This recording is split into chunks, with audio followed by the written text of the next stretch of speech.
The moderator of the panel will be Sowa. And if you feel tired or want to grab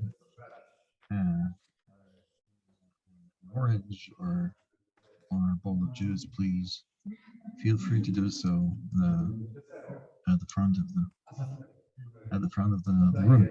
Okay, so the floor is yours, Janek Sowa, as the moderator. We're going to listen to three papers.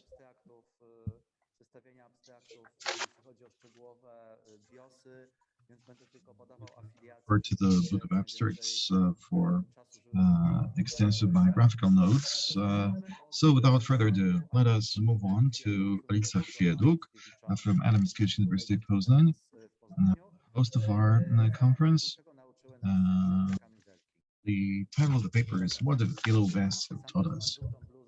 I have a yellow hoodie, so I am fully aligned with the movement, irrespective of the structure, assumptions of the Yellow Vest movements.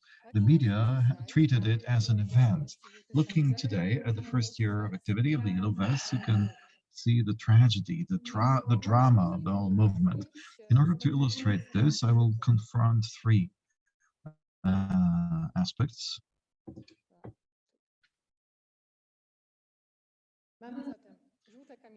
Okay, we have the Yellow Vests and a new social movement with a specific structure, dynamics with postulates and desires. The media discourse looks at it closely and fishes out only what they seem important. And then we have a third dimension that is impact. What decisions have been made by the government? And now I'm going to discuss all these three aspects one by one. The Yellow Vest movement entered the stage on the 17th of November 2018. In the first year, the number of participants was estimated to be 3 million people. A rise in fuel prices was the last straw that broke the camel's back. It was tied with higher cost of living and economic inequality. And also, the Yellow Vest movement wanted to strengthen participatory democracy. After the first demands, a list of 42 other demands were put forward related to public finances, immigration policy, education, transport, and so on and so forth. The Yellow Vest movement are not related to any political party or trade union. They have no specific leaders. They are a heteronomic movement, which is very elusive when it comes to statistical data.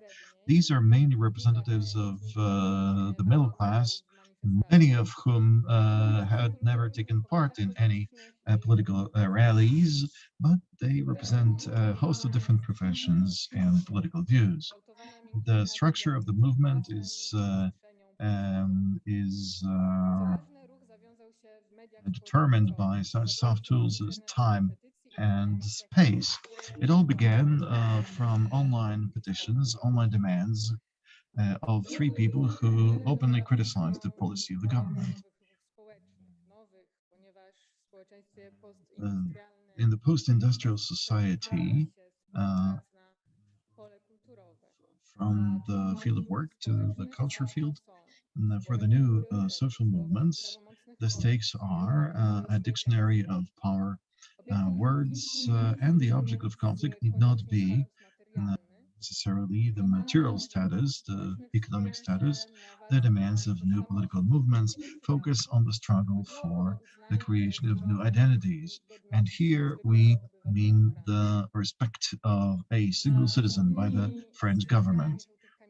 A rather strong statements of yellow vests who see themselves as milch cows. We have a demand for respect for their work, for their efforts, for a run-of-the-mill citizen. The other slogan.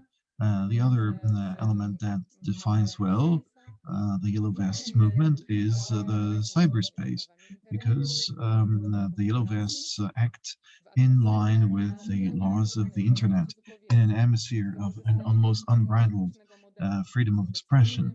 They use the democratic model in the decision-making process with little, if no, hierarchy. The members of the movement are tired of being marginalized in this society. They are distrustful towards the media, political parties, and trade unions. They reject intermediaries and leaders.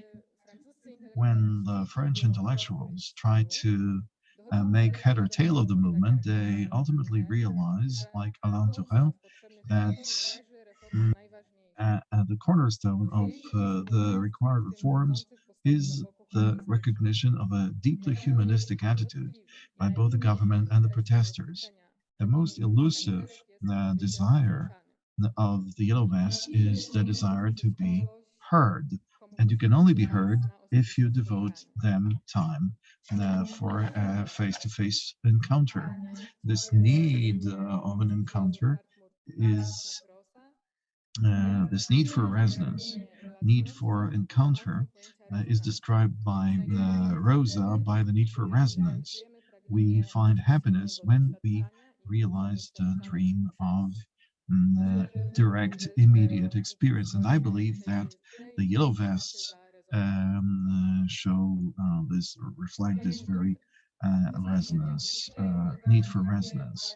Another thing is the media discourse, and here I'd like to make two introductory comments. We are faced with a very difficult task of analyzing a movement that is ongoing. Also, this is but an attempt at the reception of the Yellow Vest movement in the Polish media. This could contribute to some more in-depth analyses of the movement. I have limited myself to publications from 1 year only. I focused on written articles available online, so I omit blogs, fora, and so on and so forth.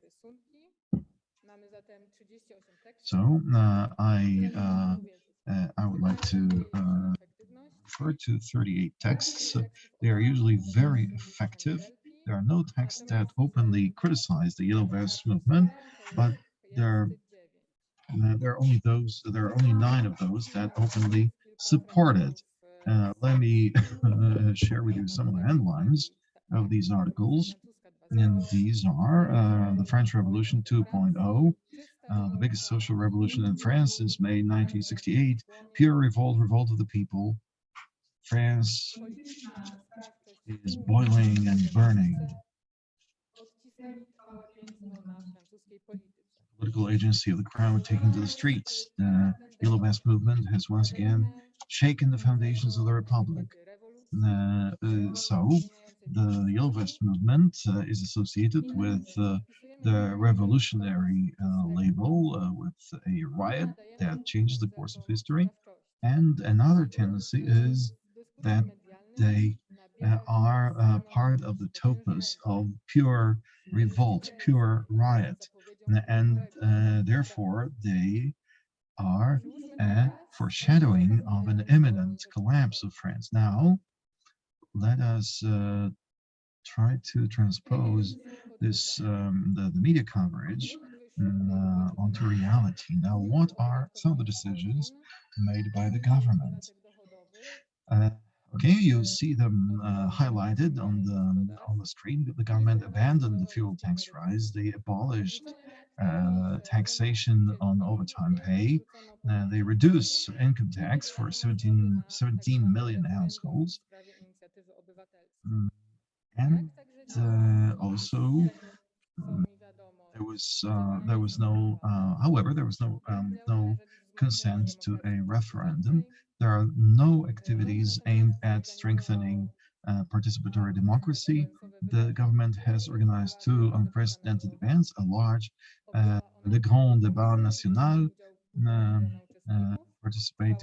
attending 1.5 million attendees, and the other one was La Convention citoyenne pour le climat,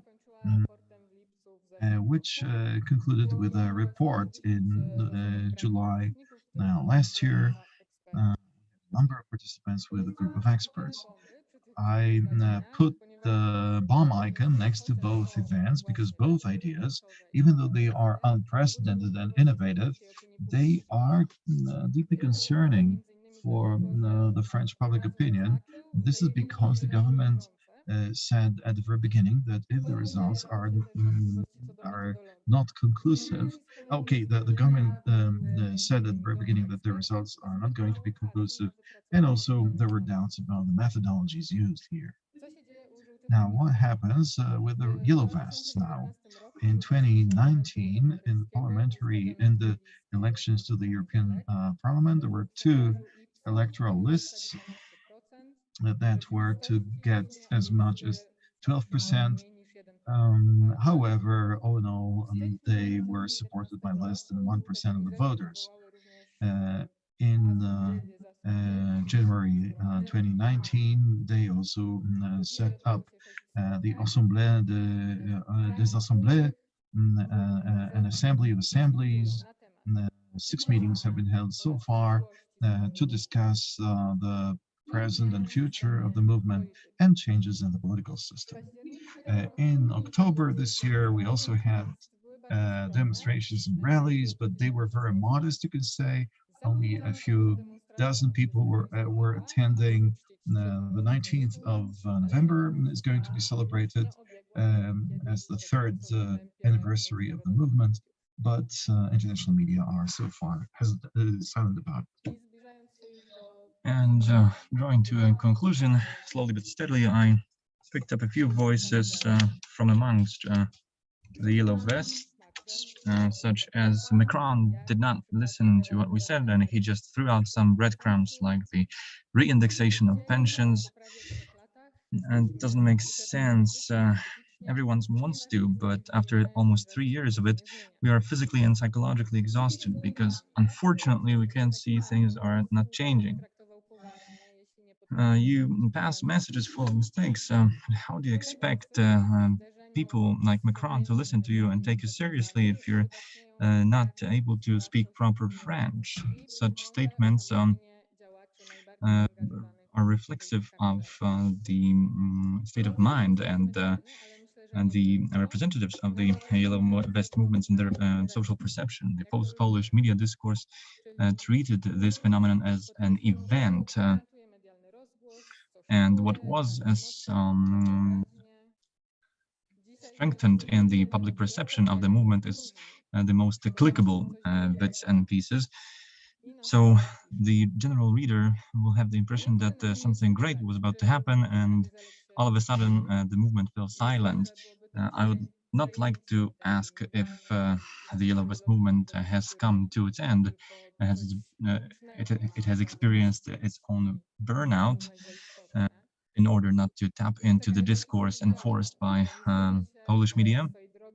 Given that Yellow Vests keep looking for its own way, they keep self-organizing. The question I'd like to leave you with is how will these struggling entities and these struggling people, these struggling Yellow Vests be remembered? Thank you very much. Thank you very much for this presentation. And obviously, you still have a little bit of time left, but I hope you can address possible questions and use the remainder of your time in the Q&A session. Right now, I'd like to give the floor to Marta Rozmysłowicz. What's next for the women's strike, the social and economic demands of the women's movement? Ms. Rozmysłowicz, the floor is yours. Good day to you, ladies and gentlemen. The demonstrations caused by the restrictions and the right of abortion organized in 2016 and 2020 were organized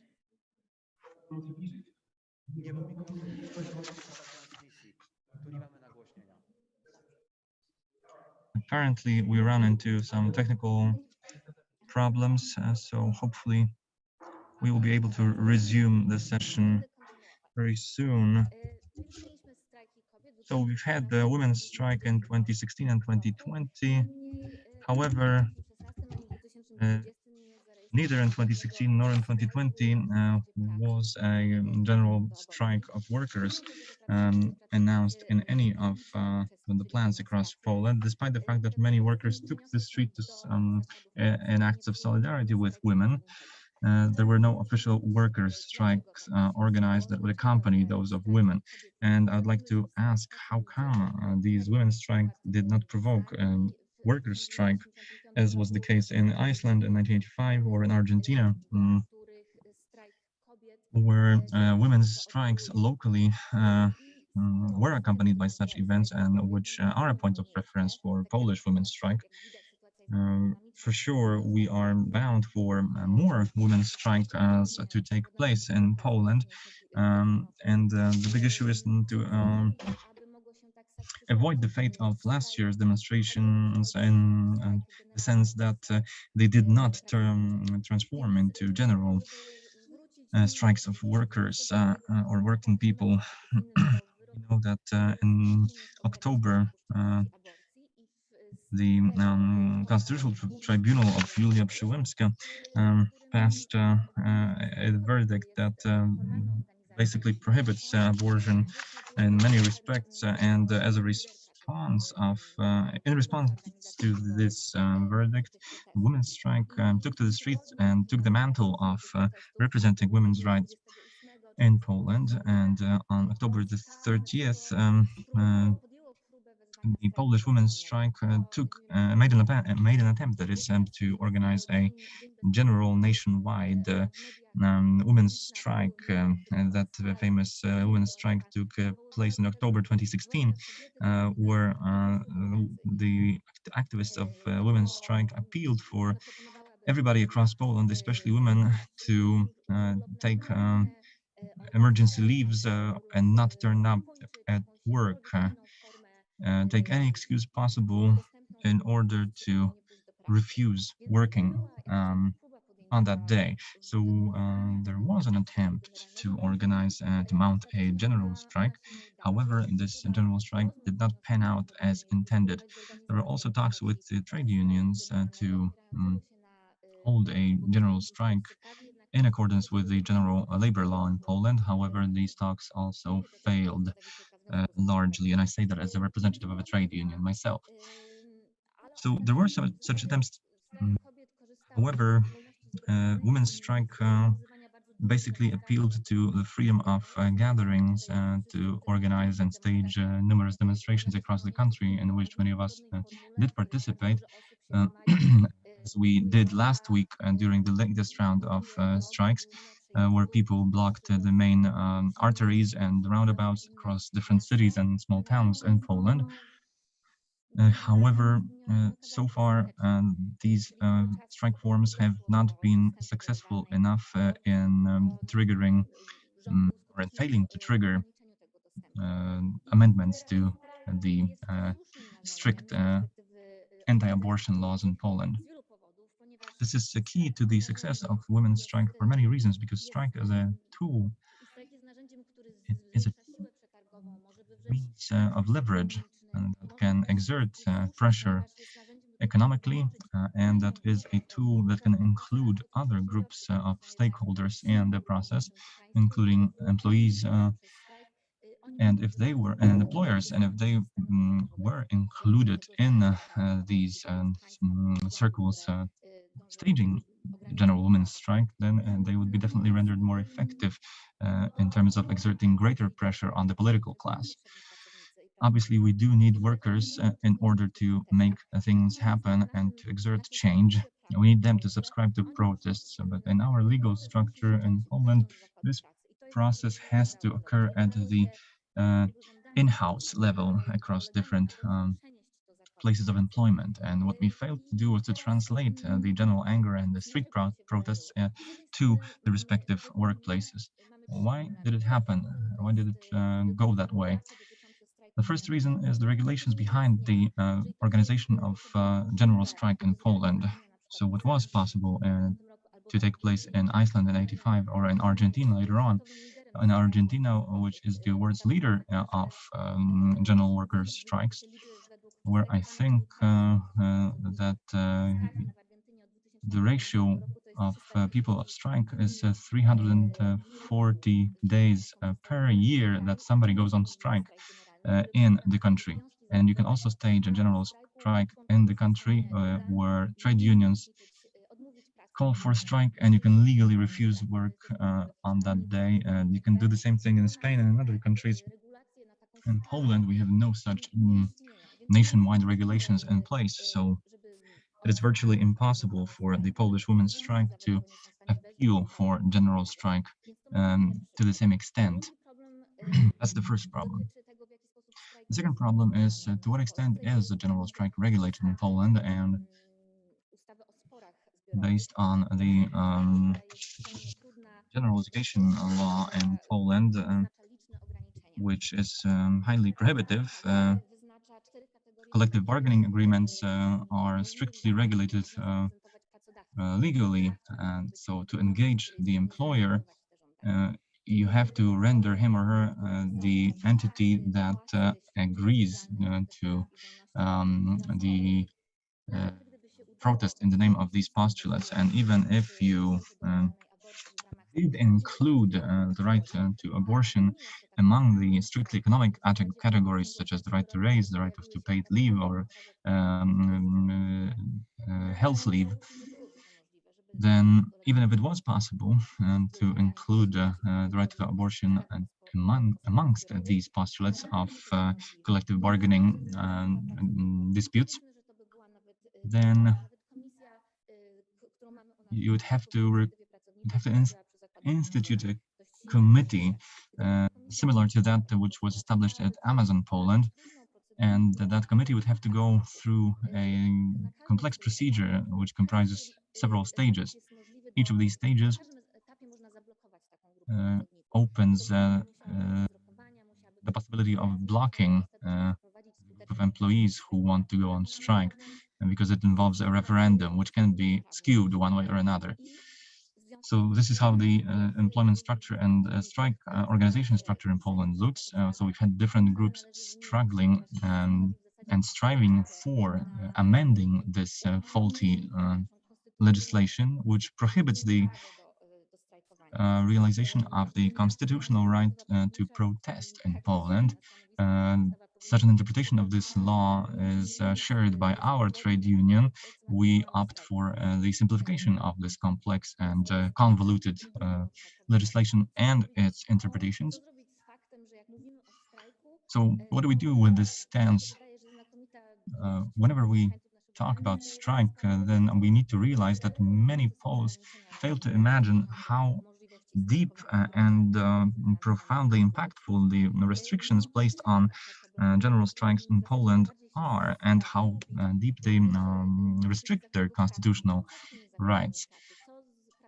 So what about those workplaces? What about the working class and their claims for the right to legal abortion in Poland? Between 2016 and 2020 in Poland, we had seen, we saw a number of entanglements and interrelations between the women's movement and the workers' movement. Before 2016, we had seen a number of protests of nursery workers and guardians that were translated into larger protests in 2016. Then in 2020, this general movement for the right of legal abortion managed to infiltrate the strictly oppressive structures of large employers such as Amazon, and even though it did not concern workers' rights as such, since it referred strictly to a civic right, it nonetheless incited a lot of fear and instigated harsh responses from the employers. The other thing is that there are no formal channels between trade unions and women on strike. which are key to the efficiency of any coordinated efforts. Because according to the Polish constitution, it is the trade unions that conduct and oversee strikes. So we have to abide by our legislation in order to mount successful strikes. So what I propose is that based on this strategic alliance in the form of using strikes as a tool of encouraging and stipulating change in Poland and instituting it legally, we have to form an alliance, we as women, with the Polish working class. And such an initiative has been part and parcel of our women's strike, even though it only has done so to a certain avail. There was no major breakthrough. There has been no major breakthrough so far, even though our representatives did consider a lot of working rights as part of postulates that are mentioned in the title of my presentation today, that is the social and economic demands, one of which would be the right to legal abortion, especially important to working women. So it overlaps with the demands concerning the lack of welfare institutions or the lack of sufficient holiday periods or other opportunities, or children subsidies, or childcare as a social right or welfare right for working women. So it is, in a way, it has been an attempt and a serious challenge posed to the legal situation in place in our country right now. And I think we could exploit it in the sense that a number of trade unions address these issues at the level of including them as one of the working rights. So this gives us a certain plane of communication and a plane of shared interests for workers on strike and women on strike, as far as the postulate, as a demand for legal abortion and its inclusion among the social and economic demands of working people in Poland, that would help them more freely participate in trade unions and to establish and mount successful workers' strikes in Poland in combination with the interests of the women's strike. Thank you very much. Thank you very much. Right now we will give the floor to Jarosław Urbański of Inicjatywa Pracownicza, who will present on the 2 decades of workers' protests in the world, the labor issue in the 21st century. Thank you very much. Thank you for inviting me to this conference. Once I got an invitation from Professor Anna Musiała, and I wanted to get out of it because I didn't really like the idea of conference fees being charged by any conference committee in the academia in Poland today. The other qualm I had was I didn't know how to refer to the theoretical framework of the conference, because it has been my impression that in the recent years academic debates in Poland has had a tendency to approach the phenomenon of rebellion in a certain biased or skewed way that makes certain presumptions on the social and workers movements in Poland. It seems to me that academic associations and academic milieu as such has stopped or ceased to be interested in strikes of workers in their strictest social aspect, which has been reflected in the structural changes across Polish universities, where universities transform themselves towards a greater accommodation of business needs of the labor market, And there's also the issue of the emancipatory character of um, higher education institutions, which has become a myth of itself. And going back to the myth of the 1968 protests, I think this is more of an exception to the rule. And according to Debbie Silver, her arguments, we could state that in the 1980s and 1990s, we saw a disintegration or disempowerment of workers' strikes around the world, and the class tensions were mitigated by the public discourse, giving way to certain ahistorical optimism as represented by Fukuyama's famous thesis on the end of history, published in 1989. And this coincidence seems to be pretty symptomatic to me. Fukuyama argued that the contemporary political, social, and economic processes had leveled the disproportions embedded in capitalism and rendered us all members of the middle class open to enjoying the freedoms of democracy and the fruits of economy and economic growth. However, as it quickly turned out, Fukuyama's thesis was short-lived and was far from obvious, since the middle class in the West has been subject to pauperization.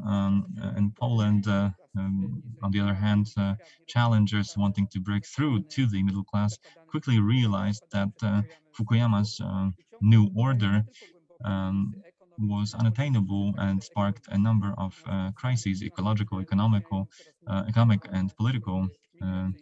And well, speaking of climate change, this also ties into the mass migrations, which spark protests from the middle class that defend their own lifestyle based on intense consumerism. Representatives of the middle class see themselves as defending democracy, and at the same time, they nullify and ignore the claims of other classes, castigating them as old-fashioned or anachronistic, let alone the postulates of the working class in terms of labor laws, trade unions, and unionizing. At the same time, this is no coincidence that the welfare questions and that the employment questions have been ignored largely by the academia in Poland. As it seems from the abstracts submitted to this conference, apart from the analysis of a number of social movements of mass character, they nonetheless omit a number of important phenomena, pretty symptomatically. I'd like to outline a number of themes that we will not address or will address insufficiently at this conference. There are 5 leading themes that I find particularly important that failed to resonate with me when I read the abstract, or I failed to find in the abstract whatsoever. The first of them is the tenants movement in Poland and abroad. Since until 2019, 166,000 legal evictions were conducted in Poland. But when you also include those who were evicted forcefully or administratively, then these legal evictions in Poland and their number would grow all the way to 2.5 million of citizens, which is not a low number whatsoever by Polish population standards, especially given the fact that the scale of this phenomenon is hard to assess. Obviously, we've had non-notable victims of this process, such as Jolanta Brzeska, a tenants movement representative, who was murdered brutally in 2012. The other thing is that social defiance, social rebellion also flourishes in the country, not only in urban centers, as best evidenced and personified by the self-defense movement, which was vehemently opposed by the Polish intellectuals and urban class. Even though it did stage a lot of protests against mass animal breeding farms and slaughterhouses. These protests were massive, even though we all might not be aware of it, since in the countryside, these centers of protests are actually decentralized and are not as compacted as they are in the cities. Thirdly, the entire structure of the Polish political, economic, and social reality is a mystification of sorts, as it seems to believe that the workers accepted the political and economic transformation as staged by Minister Balcerowicz, and routinely omitted in this process are protests and demonstrations that escape the chronological bounds of this conference and date back to 1992 and 1993, and were far more intense and numerous than the protests from 1989 and 1990, and they were targeted against the economic results and outcomes of the transformation, as were the 2001 and 2003 protests in which Szczecin shipyard workers took part massively. We know that the shipyard industry was one of the main hubs of Polish opposition in the communist era, and it was quietly phased out in the 1990s during the reprivatization, the privatization of these workplaces and plants, such as the Gryfia shipyard. There were also some unexpected revolts and rebellions that broke out in small towns or villages rather than big urban centers. In August 1999, in Bartoszyce, there was a fierce confrontation of different workers, farmers, and on the other hand, policemen. Many were severely wounded, and the Polish primate, Cardinal Glemp, castigated these protests and denounced their participants, whereas another member of the elite referred to them as a reincarnation of the infamous Jakub Szela revolt of 1848, targeting members of the nobility at the time. We also have had cases, excuse me, of massive blocks stopping a number of factories in their tracks, especially in the districts where the unemployment rate is far larger than in the rest of the country. As was the case with the Morena plant, whose agony was prolonged and stretched all the west until 2015, and the similar case was with the protest of the Wałbrzych miners, where protests were quashed very brutally, as was the case with the movement of Wałbrzych women who massively moved in to the local uninhabited apartments and were evicted, even though nobody else lived in them and they were apparently abandoned. Fourth, in the context of the recent Polish-Belarusian border events that have been featured in a number of migration studies, we've had analyses of migration, but rather in the humanitarian perspective rather than the social perspective. If we approached it from another angle, driven by the social issues, then we'd have to state that it is not the law and justice right-wing government that is at the root of this problem, but rather the EU that massively refuses civic and working rights to whole groups of migrants across the continent. And the majority of Western countries where migrants constitute up to 20% of labor and are nonetheless not granted full rights. In Poland, we have a large Belarusian and Ukrainian diaspora who are subjected to limitation and constraints imposed by Polish employers and Polish labor law. We can think of massive strikes of Ukrainian workers in the meat processing industry that were staged nonetheless, as they are an active actor in the process. I still have 3 minutes to go, so I'll focus on my fifth observation. In Poland, we're also trying to do our best in order to glance over workers' movements in Asia, such as Bangladesh and China, which had a greater meaning for the global situation in the past 2 decades than the movements in the very center, at the heart of capitalism in Western Europe. We are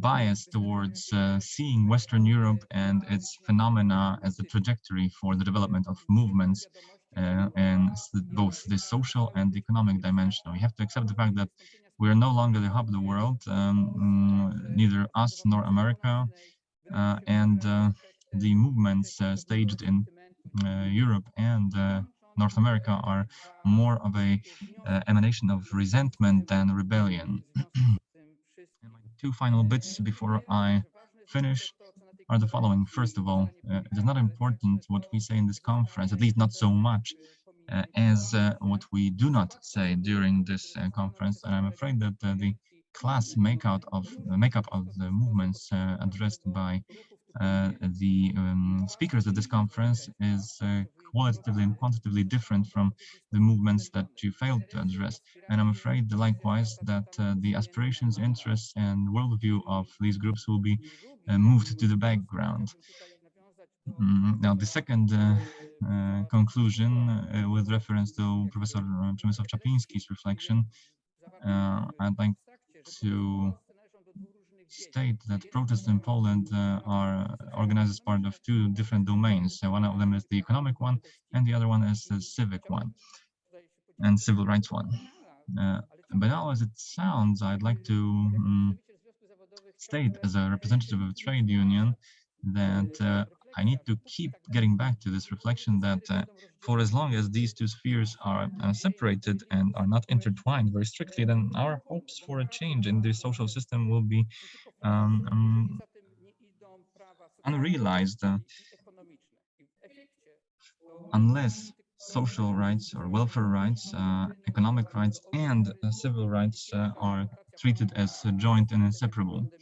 It was neoliberalism that integrated their original association, and that was possible thanks to it being condoned by the governments in power at the time. So we should probably ask whether these current movements aren't a desperate try to save the West as it is constructed right now, and we should ask ourselves whether we should and to what extent we should do our best in order to save it. Thank you very much. Thank you. Thank you very much for this brilliant 2 cents thrown into the academic worlds, of which I am myself a representative. I am an academic on the one hand. On the other hand, I'm also a member of the Inicjatywa Pracownicza movement, which you represent, working in the academia. And I must say that we have seen a spike in activities targeting association and unionizing in the academia, so maybe it's not all lost. I don't want to eat up too much of your time, so maybe if I could invite a round of questions and comments towards our speakers, and if we could hear their responses. Okay, I have noticed 2 voices from the floor, Eva and Przemek.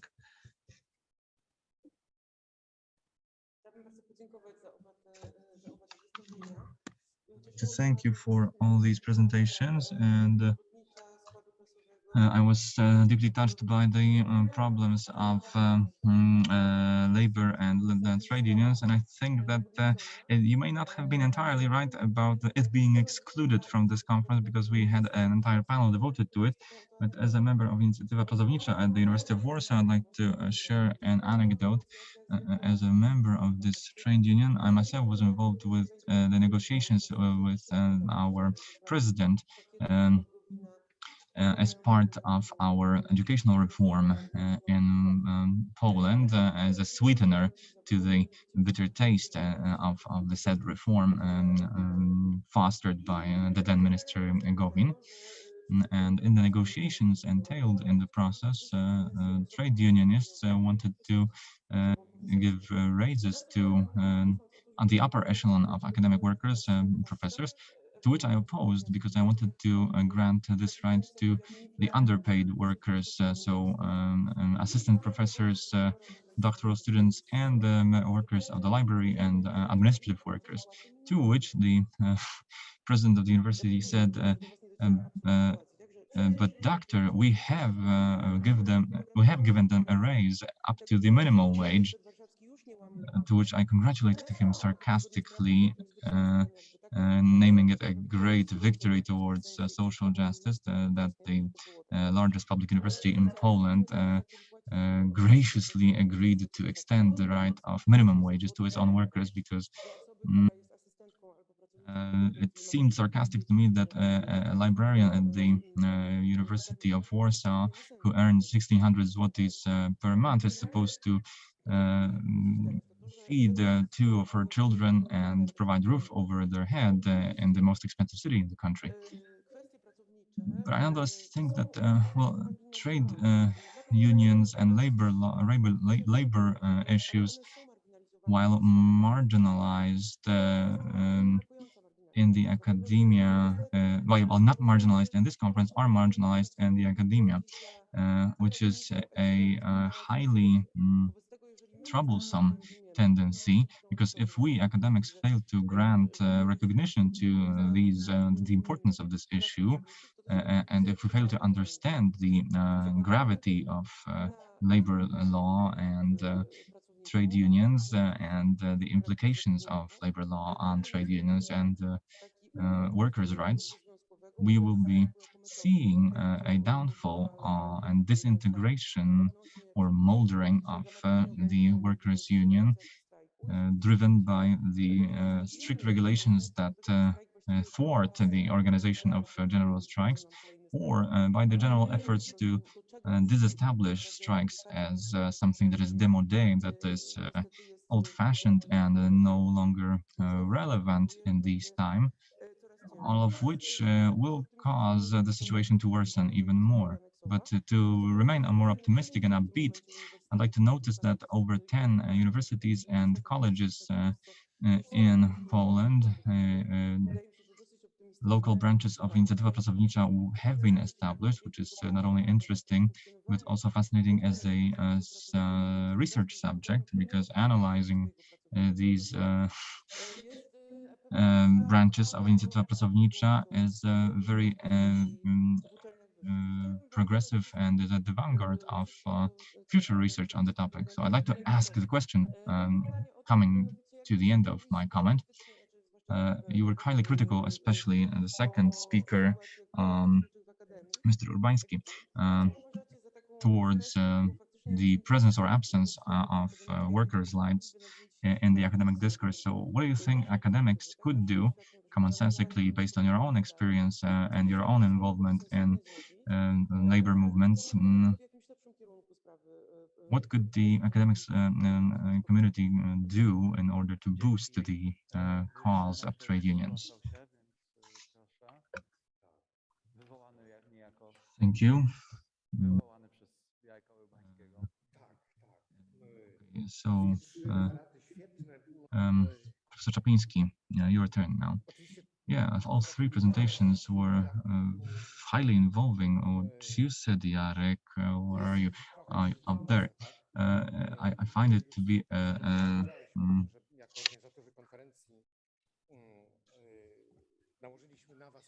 little wrongful in terms of your comments on the registration fee, it was not imposed by us as organizers, but rather the university itself.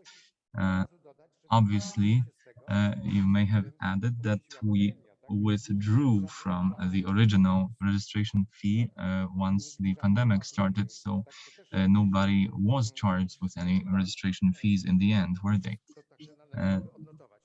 I think that we should straighten these two bits out, even though they might not seem relevant or important. Getting to the core of your paper and that of Marta Rozmysłowicz, I deeply agree and sympathize with your argument that has been repeated for the past few years, that there is the tragedy of the backward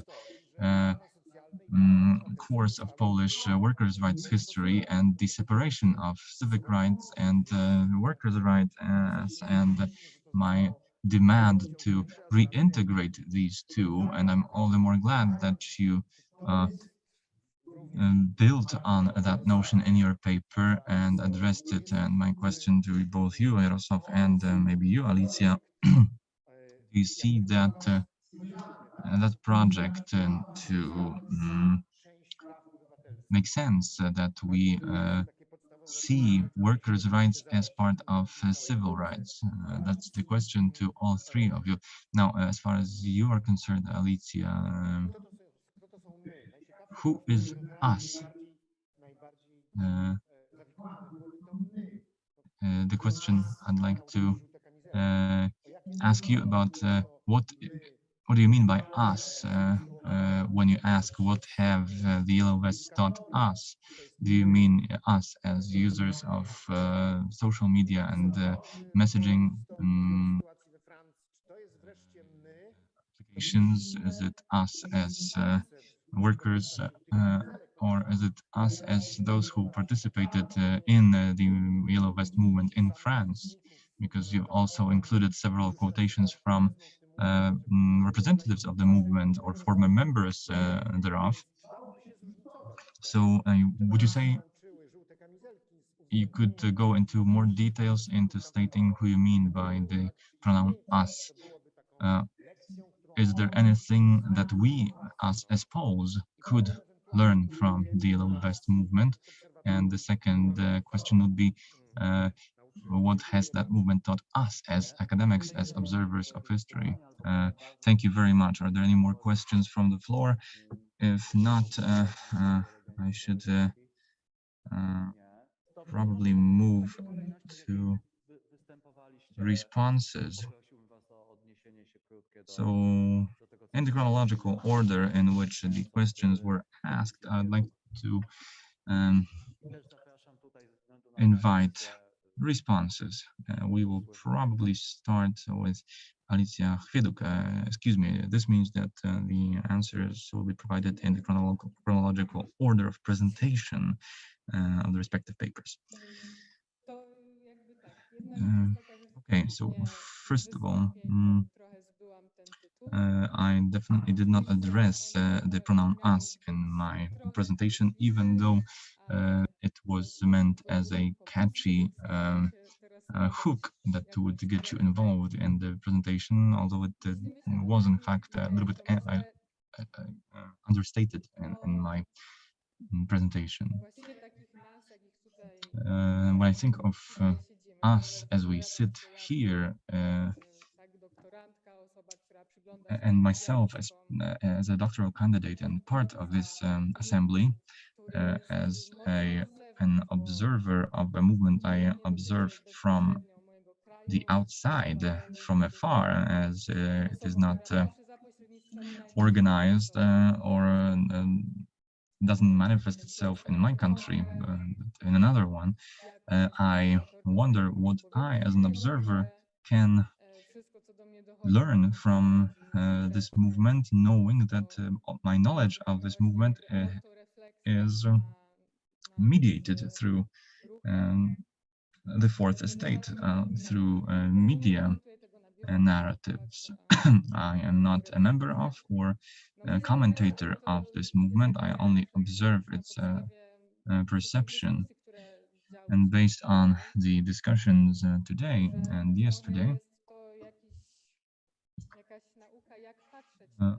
I think what we could learn from it is how to observe movements stretching over time, and building on what Professor Kosiński said, probably patience will be key in this respect. The fact that something is not seen doesn't mean that it does not take place. The yellow vests are there, even though they are not covered by the media for as long as Paris is not set on fire again. But something is brewing for sure. And the most interesting bit, dare I say, lies ahead of us, what the members of the movement themselves can learn and what plans they have. Thank you. Now, I assume that Ewa Majewska's comment was addressed to Marta Rozmysłowicz and Jarosław Urbański, so I'll give the floor to Marta Rozmysłowicz first, followed by Jarosław.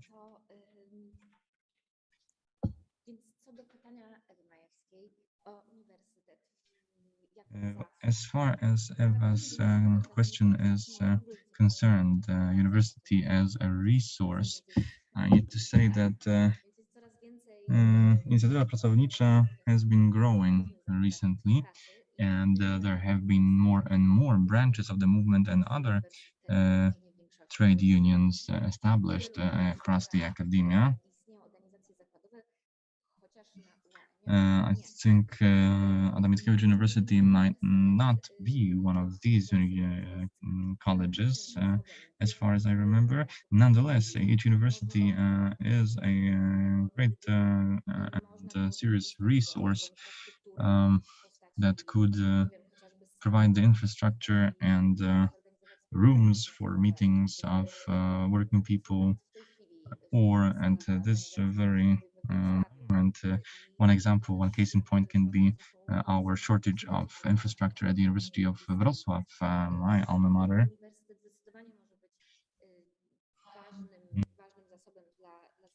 And that it is an important resource for any trade union. Our problem is that the possible natural allies of trade unions are those that specialize in humanities rather than exact sciences, even though we do need experts from the very field, whether it's economics or law. I am a law student myself right now at the university, at the Adam Mickiewicz University. So I think that this is a worthy starting point for discussion of how the university and its resources can be used to the extent of furthering the working class and its cause. When it comes to the Yellow Vest movement, I was a representative of a trade union at Amazon, a branch of an international trade union at Amazon, lower tier workers, and an international meeting that featured Amazon workers from France.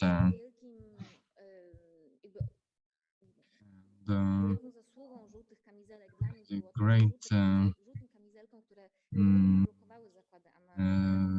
achievement of the Yellow Vest movement was that Amazon workers in France managed to secure what was called the Yellow Vest tax informally, that involved, as far as I can remember, subsidies from the French state that were chipped in to further the cause of Amazon trade unions. And the trade union itself did not pocket that money, but rather use that money to pay workers and trade unionists dividends of 500 euros, which was quite an achievement, quite a feat. They were all pleased with that. So would I if I was granted the bonus of 500 euros. And this is it as far as the achievement of the yellow vests are concerned.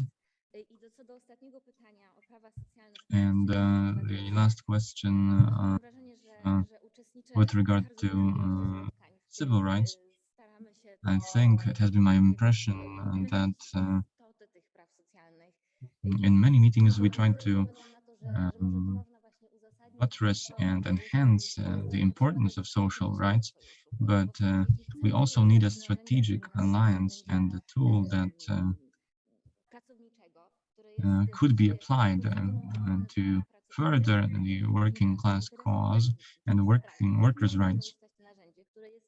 If we want to use the tool that is a workers' tool, then we need a strategic alliance. And it has been my experience that the bridge between these two groups is difficult to erect for all the reasons aforementioned, because the middle class is very far removed from the working class, that it is alienated from what is currently going on at the Amazon warehouse in Sade at the outskirts of Poznań, which is a whole different universe. And I'd like to propose a strategic alliance for the purpose of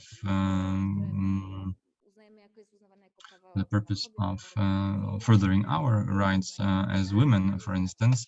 I consider the right to abortion as a social right, and I'd like to further such an understanding among workers, but that will only be possible once we strike this strategic alliance and recognize our mutual interests. And we still have a little bit of time for Jarek Urbański.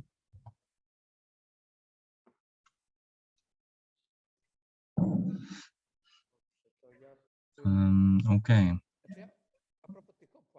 So as far as the registration fees are concerned, I'm sorry if I struck a wrong chord and offended anybody. I didn't intend to make any personal attacks against you as organizers. It's just a response to general attitude at universities that invite us to participate in academic debates on important issues in the country, but preclude our participation therein on account of financial exclusion. Well, I don't think that we as trade unions would organize any debate and charge people, charge admission fees. That would be exclusivist, I guess. So when it comes to the form and the content, my remarks in these two domains are intertwined. I know that there were different names that I know from other backgrounds, and I knew that some of these labor issues would be pronounced strongly during this conference. That does not mean, however, that universities for a long time have completely distanced themselves. I know this firsthand from the Faculty of Sociology here at the Adam Mickiewicz University, and my colleagues, my lecturer colleagues of different ranks and stature, and it was really terrifying at certain moments.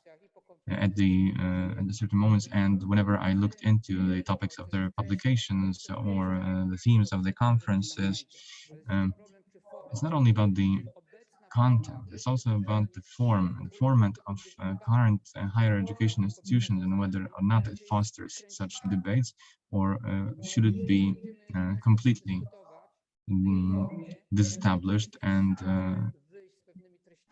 dismantled and replaced by a new form, because if we don't do it, if we don't change the form adequately to the content, we will not be able to change the content itself.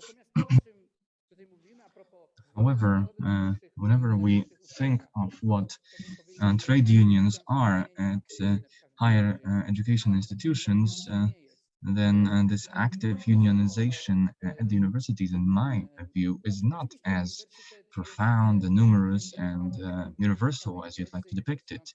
Obviously, the university is home to interesting ideas, intriguing books, and intellectual breakthroughs, which I use myself in my labor law practice and in my work with trade unions as part of a trade union.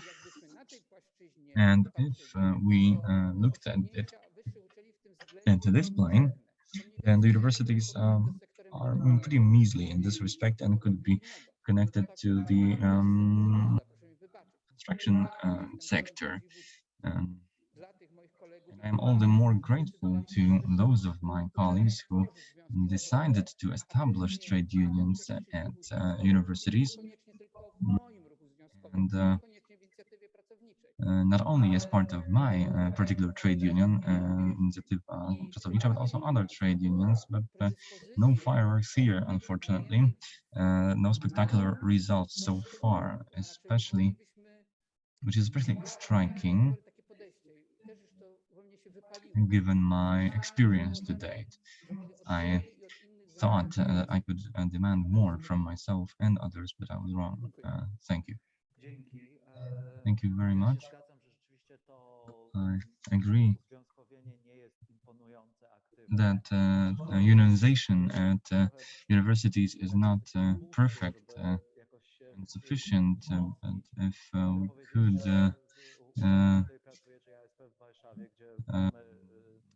add something on a brighter note, I'd say that my alma mater has established a committee that forced a new internal legislation similar to that of Eva's narrative on pay raises, which were granted not so much to senior academics, but also those who were not involved in those who are already paid more or less adequately. However, okay, and in this respect, it is important to add that any decision at the moment has to be consulted between the authorities and trade unions at the university. So in the 5 or 10-year perspective, any trade union, such as Solidarity, for example, does something else that it did 10 years ago, when its only duty was occasional and involved, for instance, preparing Christmas packages and distributing them amidst the associated members. Now, listen, we have 5 more minutes. Do we have any more observations or questions? So I think we do. Marta of the Interindustrial Workers Initiative in Poznań. If I may add anything to the critique of registration fees at the conference, I sometimes go over financial statements of different plans in different workplaces, and during the last summer holiday, I compared the incomes of our plans and the universities of Poznań and Warsaw, and I was shocked because Adam Mickiewicz University's net income in 2019 was 45 million Polish zlotys, which was twice as much as 2018. I don't know if you checked the report for the past year, but such staggering rate of income when compared to the Mini Cooper's factory of gaskets, it was pretty comparable, if not higher. And the University of Warsaw netted an income of 100 million Polish zlotys, oftentimes on account of rendering their rooms available to business companies.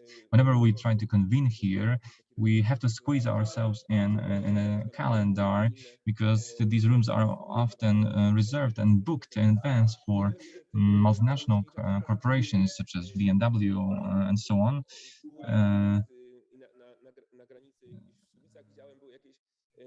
Because university also privatizes doctoral candidates' dorms, generating huge profits. And my question is, what happens to that profit? Whatever happens to that income? As Eva Majewska said, when it comes to minimum wage, it is not so much my expectation as my certainty, because I've talked to a number of people at the university, from cleaners upwards. Many workers talk to me freely as far as their form of employment is concerned, and it turns out that at the University of Warsaw, workers who take care of the beautiful university library garden were gig economy workers, unfortunately, and have been working as such for years on end. Second of all, let's remember that as far as students in Poznań are concerned, you have 144,000 students in general in the city. So unofficially, the city has 600,000 residents, so it's more than 1/6 of the population, which is pushed out of the dorms, which are expensive on their own right. So you don't offer any tangible support dorm-wise or domicile-wise for these students, and yet you throw away huge amounts of money and you pile up that money by rendering your rooms available to corporations.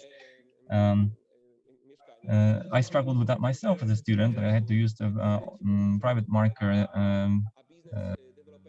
accommodation, and I felt pushed out of the center, whereas corporate entities are more than welcome all the time, let alone student fees or renting fees for all these rooms that you regularly, routinely rent to BMW and other concerns. Okay, so the question was, what happens with that finance, with those finances, with those profits? Can you look into that? Is it possible to inspect that? Well, in general, the university's parliament and its president is the entity that decides how to allocate that money in the following year. So they can participate in that process along with the students' parliament and the students' unions, much like it is the case in my workplace and my trade union, which controls budgetary expenses to a certain extent because of its unionizing potential. But as Anna said, Adam Mickiewicz University does not have any powerful trade union in place that could supervise the president in terms of expenditure. So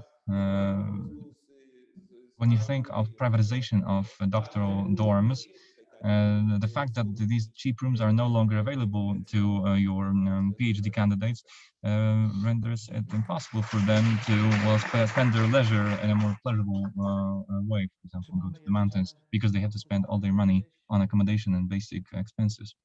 Any other questions from the floor? If not, I'd like to thank you wholeheartedly, dear panelists, for your participation in the panel. We shall reconvene in 20 minutes after the coffee break. Thank you.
Wiesz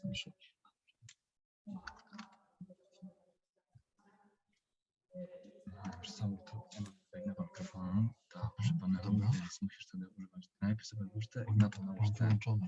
Mam kurde wyłączone. Tak. Tego nie usłyszysz, bo ona mówi tylko do tego mikrofonu.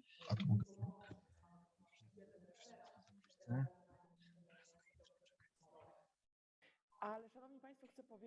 Ladies and gentlemen, I'd first like to congratulate the organizers of this tremendous undertaking. If I may say something on a personal note, when I read the abstracts, I was very uncomfortable on a personal level because protests and rebellions usually refer to workers' rights and the presence of lawyers. But not only those. And there are also constitutionalists, because the issues of holding strikes, organizing strikes, and the freedom of assembly is a constitutional issue.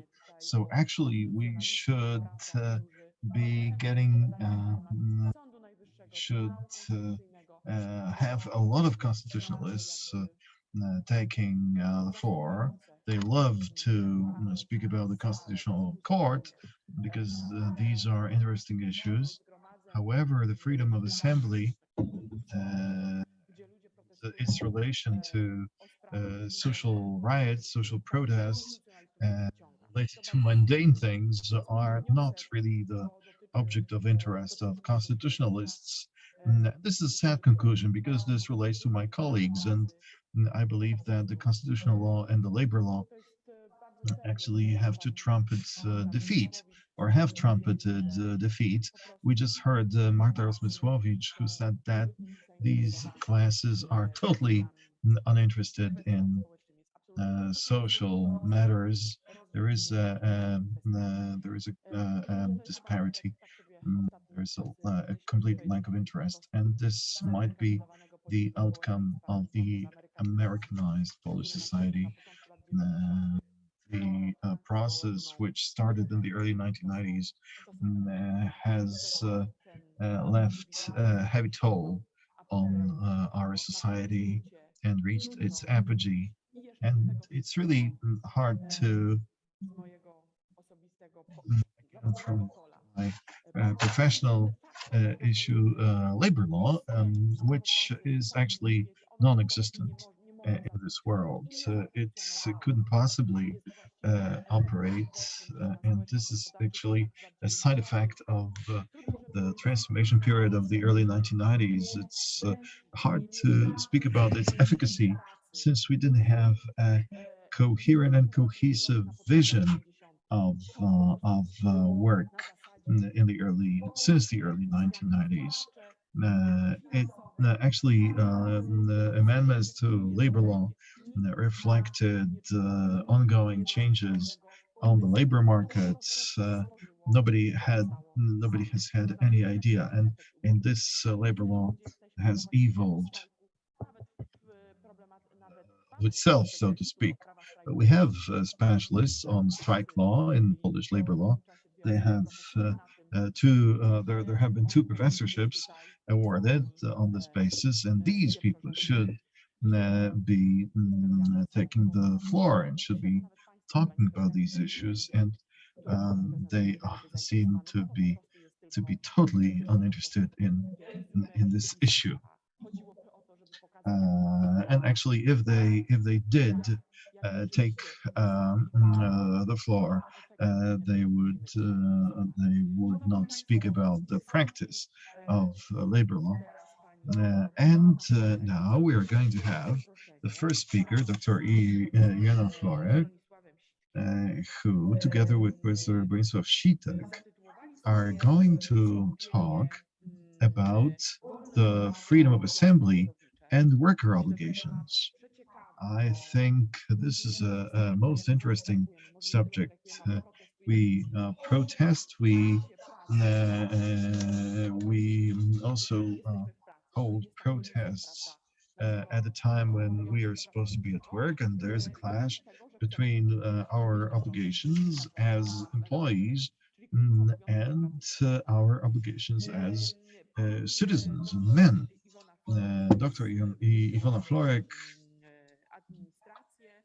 is has an MA in administration and a PhD in legal issues at the University of Warmia and Mazur. She wrote her doctoral dissertation on human rights in tourism. Her main areas of interest are human rights. So we are talking to a pro here, and the co-author of the article is Professor Bronisław Sitek,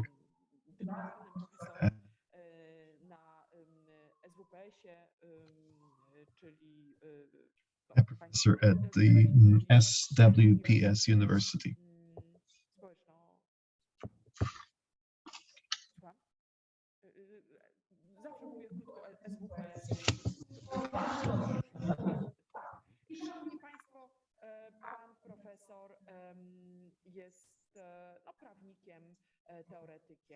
And Professor Sitek is a practitioner and a theoretician of the law.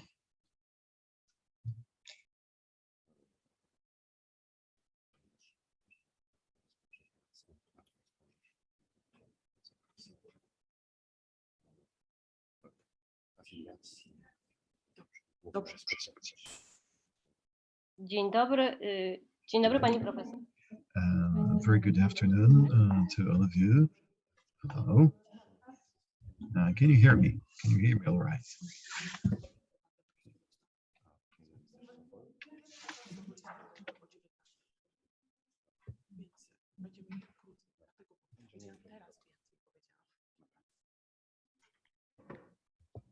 Dzień dobry. Hello, can you hear me? Can you hear me? Yes, I can. I get feedback that I'm heard. I would like to welcome you on my own behalf and Professor Bronisław Sitek. Today I would like to very briefly relate to legal issues related to the freedom of expression and workers or employees' obligations. The right of the freedom of assembly is one of human rights, and her title shows that the freedom of assembly is a human right. This is very important information. The Article 57 of the Constitution of the Republic of Poland on the freedom of assembly reiterates and continues Article 20 from the Universal Declaration of Human Rights from 1948, the UN document, which was developed in the International Covenant on Civil and Political Rights, adopted in 1966, Article 21 and 22. Additionally, we can point out to a similar regulation in the American Charter of Human Rights of the rights of people, of individuals and people. The freedom of assembly is a human right belonging to the third generation of human rights, according to the division suggested by Navasaka, that is collective rights. And despite its individual characteristics, so all can assemble, this is a collective freedom which applies to every single human person, but this is done collectively. Because of its dual nature, the freedom of assembly has been at the very core of some American movements, freedom movements. The freedom of assembly is linked to the right to protest, and its regulation was also derivative of the right to petition. The freedom of assembly is also linked together with the freedom of speech and freedom of petition. It is in order to look closer into the freedom of expression, because they are interlinked. They are the form of expression. Irrespective of the form of demonstration, picket, sit-in, or rally, the purpose is to attract attention to express political demands. Citizens must be able to exercise their right to expression and to assembly. And now I would like to move on to employees' rights and obligations related to the right to take part in demonstrations and rallies. Okay, just a moment. We cannot hear you we cannot hear it now. How about now? To czekam na informacje. Tak naprawdę najważniejsze jest to, żeby ludzie nas słyszeli na sieci, w internecie i A ja mówię, to jest... ja to będę mówiła głośno.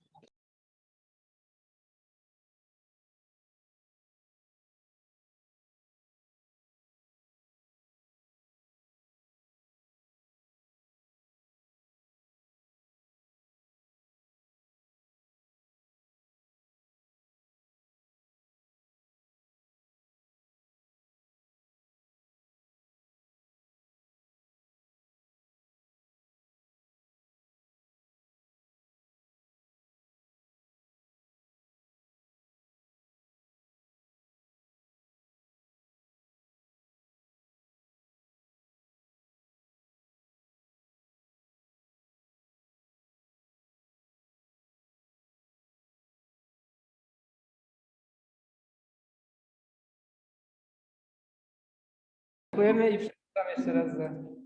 Dobrze, nie ma problemu.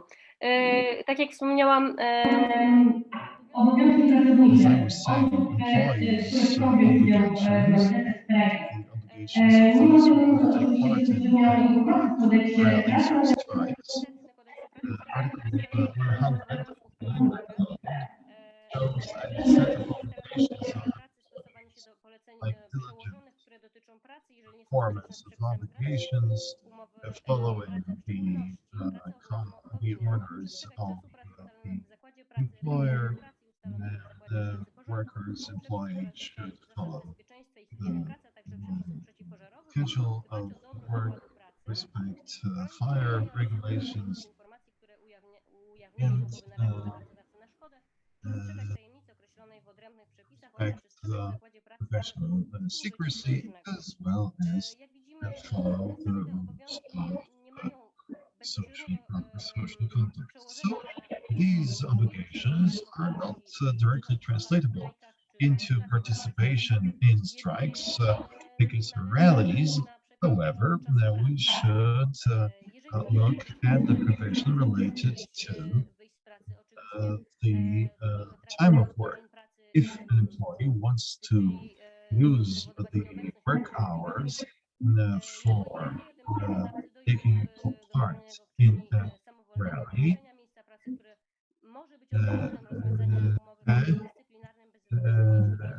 this unjustified absence at the workplace may be the grounds for a person for firing a person. However, the employer cannot take any action against the employee on the basis of their participating in a rally or in a protest outside of the work time. There is a lack of discrimination, both direct and indirect discrimination. Article 138D says that an employee has the right to be compensated by the employer in the event of any discriminatory measures in the amount no less than one monthly salary. A directive from the 27th of November 2000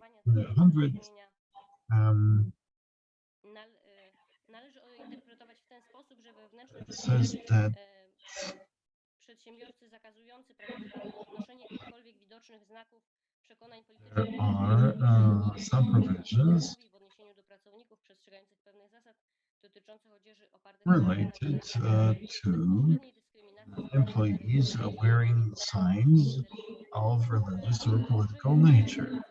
So if the work rules say that certain religious or political signs cannot, or emblems cannot be worn by employees, this means that this is not a discriminatory provision and the employee cannot raise it in a court of law. Additionally, we should mention certain occupations that are excluded from the possibility of publicly expressing political views. These are members of the civil corps, justices of law, judges, and police officers. This is because these three occupations are to be impartial. We have a ruling of an appellate court in Warsaw that defines in more precise manner what it takes, what it means to express one's personal views or political views. And I would like to refer you to this ruling, this particular judgment. z artykułem 78 ustęp 2 ustawy o służbie cywilnej.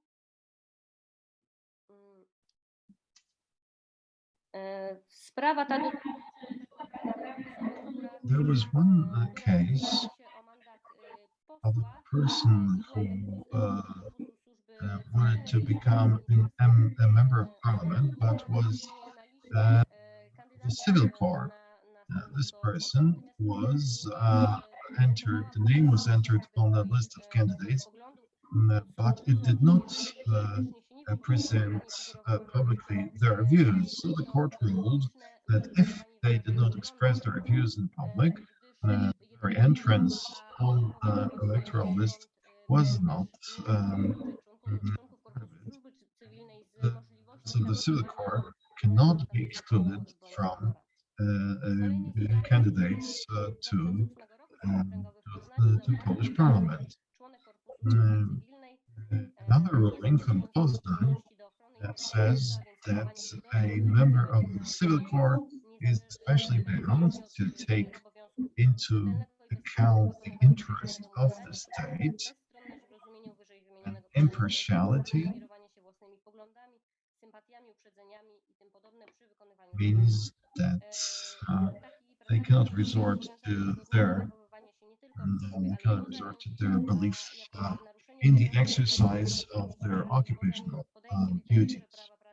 Formułowanie niepochlebnych opinii dotyczących urzędu, lekceważący stosunek do instytucji państwowych lub samorządowych, w tym osób And we have other sentences from this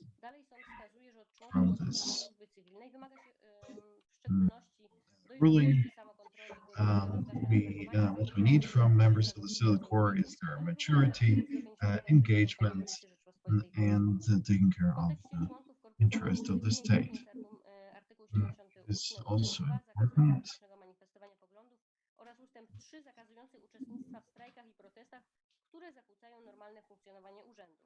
Oczywiście nie oznacza to, że ze względu na swoje poglądy lub przekonania Because of their views, mogą być dyskryminowani w pracy. Tylko employees cannot be discriminated at the workplace. The expression of one's views cannot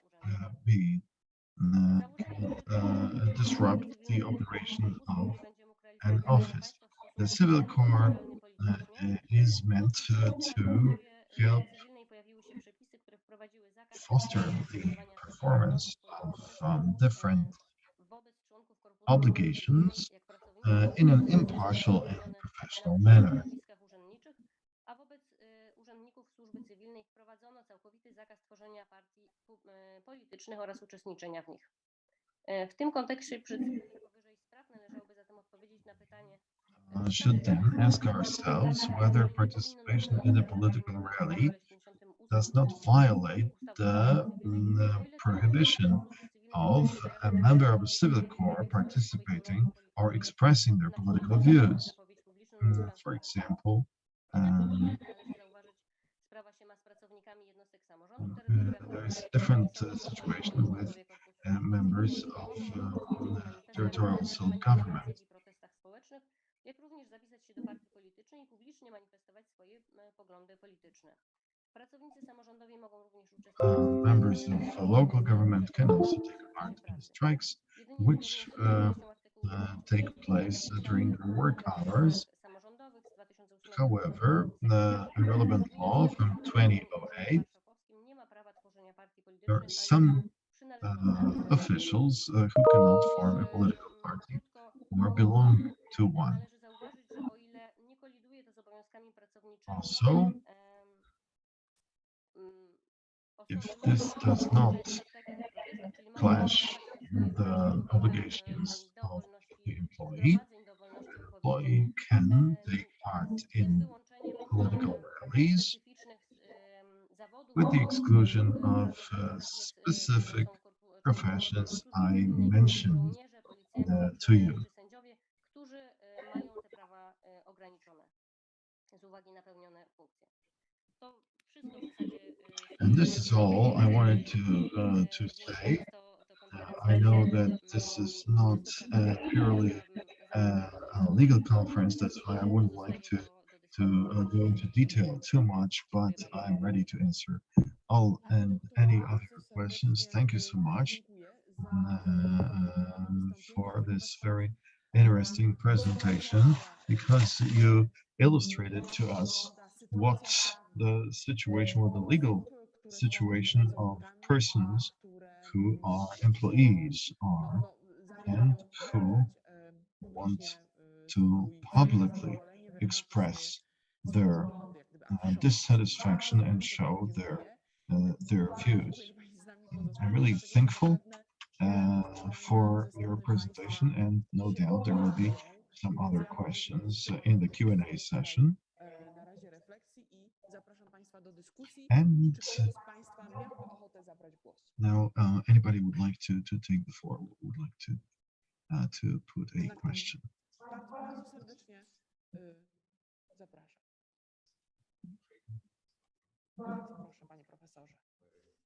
Professor Czapliński, thank you so much. This is a very instructive paper. We are also thankful for being considerate of our lack of competence. This is really a nice lesson in legal issues.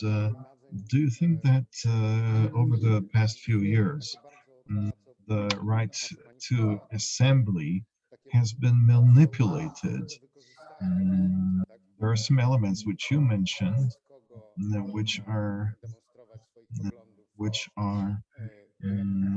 show that you have there are some professions that cannot take part in those political rallies. Do we find any kind of manipulation in Poland of the right to public assembly? And what is the long-term perspective? That is what it was in the past. Thank you so much, Professor. I didn't find any concrete examples. There might be some examples of this sort, where this right of assembly or the realization of the freedom of assembly is being manipulated or tampered with. Sometimes, however, there are people who somewhat unwisely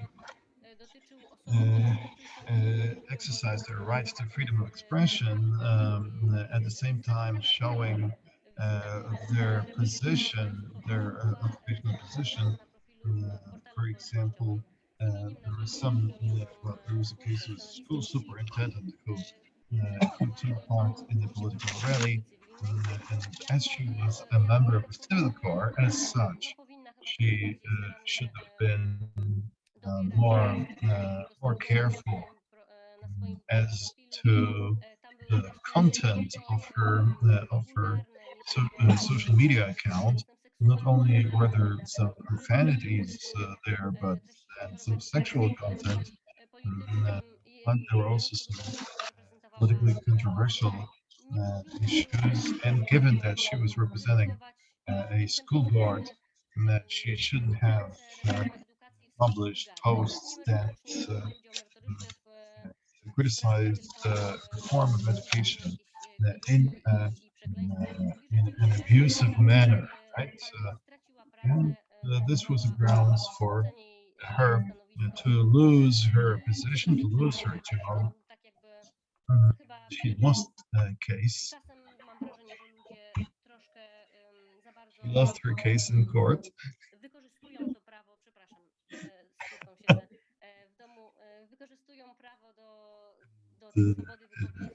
Well, there are some people who exercise their right to the freedom of expression and somewhat unthinkingly publish some posts or information, because nothing gets lost on the internet. Thank you so much. Thank you so much, Dr. Florek. Do we have any other questions? Well, the legal matter is somewhat, when there are interdisciplinary conferences, there is some, well, maybe legal issues trigger some. A przychodzą refleksje.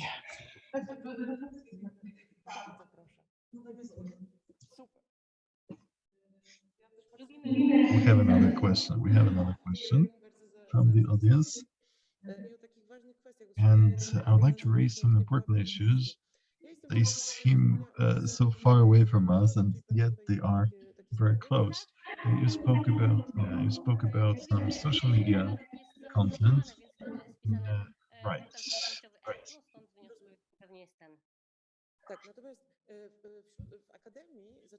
In academia, there has been some instances of terror on the part of university authorities, rectors or deans or directors of institutes. Some suggest that some content on social media is at variance with the neutrality of the university. My question is actually three-pronged. First of all, do we have provisions that regulate these issues? Is it done at the level of individual universities, or is there a law that defines the profession of an academic? What would you suggest to university authorities of different tiers? How far can they interfere with the content of your social media account? Because profanities are one thing, but there are, well, different views. Some university employees complain of discriminatory approach. They say that they have been unfairly treated as women, as representatives of other minorities, and then they share this dissatisfaction, their opinions on social media. Now, what is your advice here? There are no provisions as far as any law is concerned. There are no provisions that prohibit freedom of expression. Half a year ago, I guess the current minister, Czarnek, was issued on the website. There was something about the guaranteed freedom of expression. And there is no law. There is no law that would prohibit organizacji pewnie pracy uczelni. Natomiast też nie sądzę, żeby gdziekolwiek w regulaminie jakakolwiek uczelnia such pozwoliła sobie such expression. But I don't think that there is any university that would really take the liberty, if you can say that, to limit the freedom of expression of academics. And as for the second part of your question, obviously you can feel discriminated against, or you can feel unfairly untreated, but there are no legal grounds applicable here if you feel discriminated against or unfairly treated. You can file a case in court, but again, you should have solid proof. The plaintiff has to show the grounds, proof for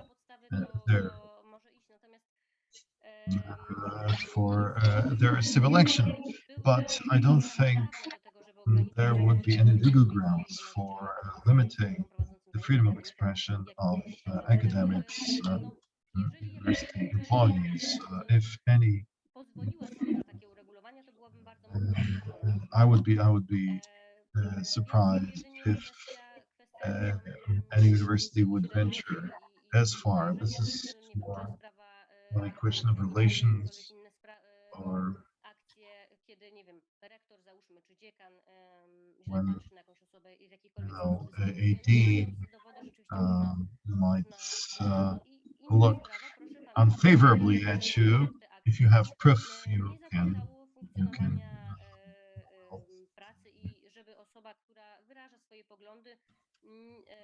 protest against. Again, definitely, it is the obligation of the employee not to in any way endanger the good name of the institution you work for. Thank you so much. Do we have any other questions? Bardzo proszę. Pośpiech wszystkich. Nie ma. There are no further questions. Tak. I have a proposal and a request. We should have on the panel. We should have.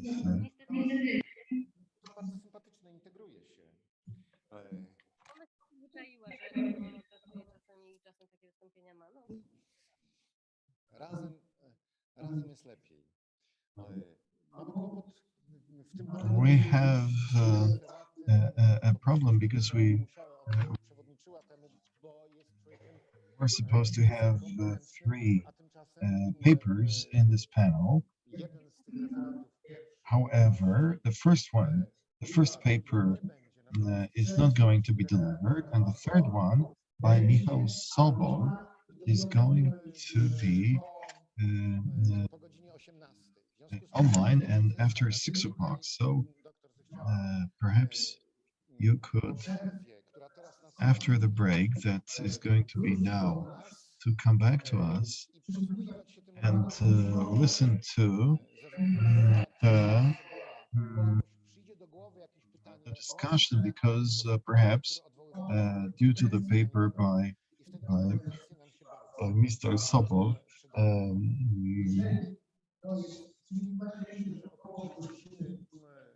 so perhaps we will start 15 minutes past 5. So now we are going to have a break. You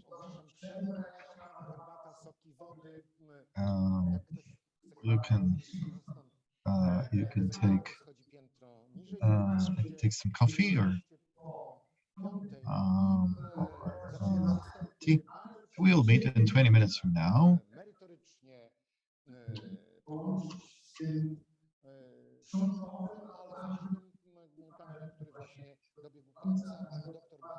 And we would like to link it with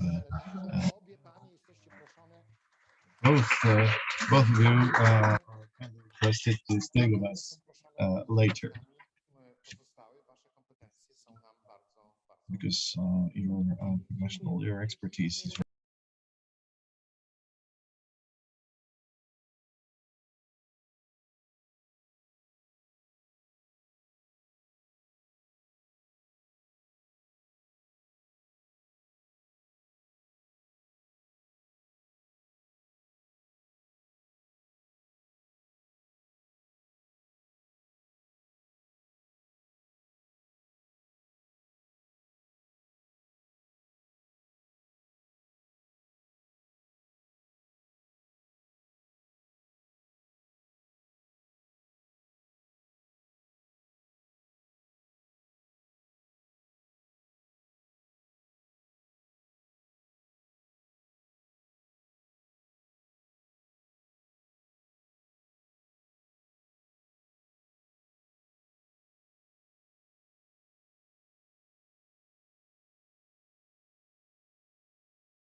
Staszku?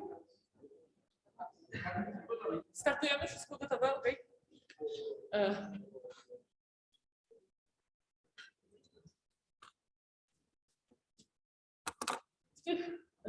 W tych warunkach nieco wyjątkowych, nieco improwizowanych zaczynamy panel z 15 minut. Okay, let us start another panel.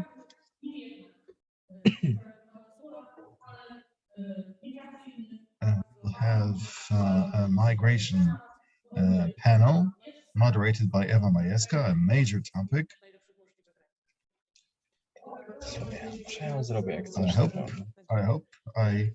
I do hope that I will rise to the occasion. Very briefly, first we will hear Katarzyna Czarnota, followed by Cornelia Sobczak. Last but not least, after their papers, we'll have a 20-minute discussion, followed by a presentation, an online presentation by Michał Sobol, who will speak about general strikes, an employee's form of civil disobedience. And after Michał Sobol's paper, we will also have a discussion.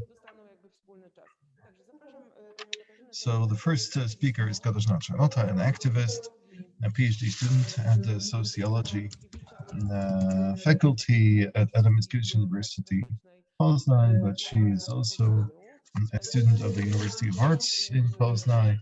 I guess I met Katarzyna in a movement, no person, no man is illegal, and this is a very pertinent slogan for today. Katarzyna has prepared a paper on protests in defense of refugees between 1990, 2004, and 2015, 2020. Thank you for being with you, for being invited due to what happened and is currently happening on the borderline, on the borders. I have changed the topic. My initial topic was protests in defense of refugees between 1990, 2004, and 2015, 2020. I wanted to revisit what was referred to at the very beginning. That is the meaning, the significance of slogans. No man is illegal. This is the very onset of a movement related to the critique of regimes, to solidarity, to forced migration. Let me refer to the title. Actually, I would need to call my paper "Protests in Defense of Forced Migrants." There are still ongoing debates of who qualifies for refugee status. I opt for the use of the word persons in forced migration. At the beginning, I have prepared pictures. It's important to revisit them. It's important to go back to the roots in the face of what we are faced with right now. And we should come back to what was forgotten. The movement has never been the focus of attention of public debate, and this is because of its, you may say, insignificant scale. If I can use the word, all of this is also the victim of the whole context of migration policy. Can we speak in Poland about a migration policy? It was rather a deportation policy. Ever since the 1990s, Poland has been a deportation spot. Until recently, it was a country homogeneous in terms of ethnicity and nationality. So coming back to well, this is the year 2000.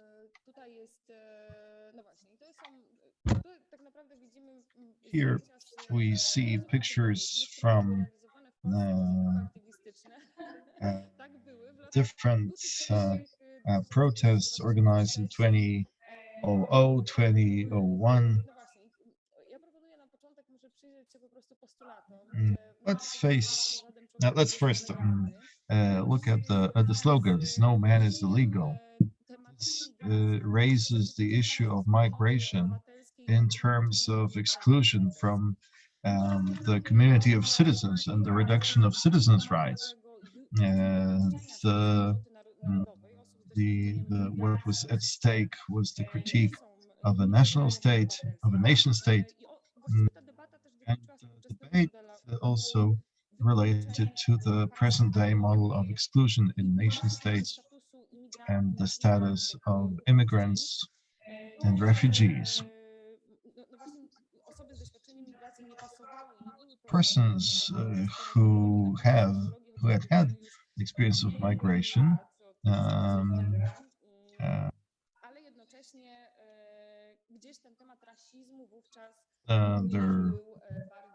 there was the question of racism raised from a different perspective, though.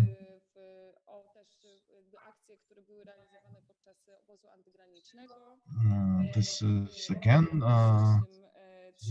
something organized in 2003 in Ostrzyki Górne, the year 2000.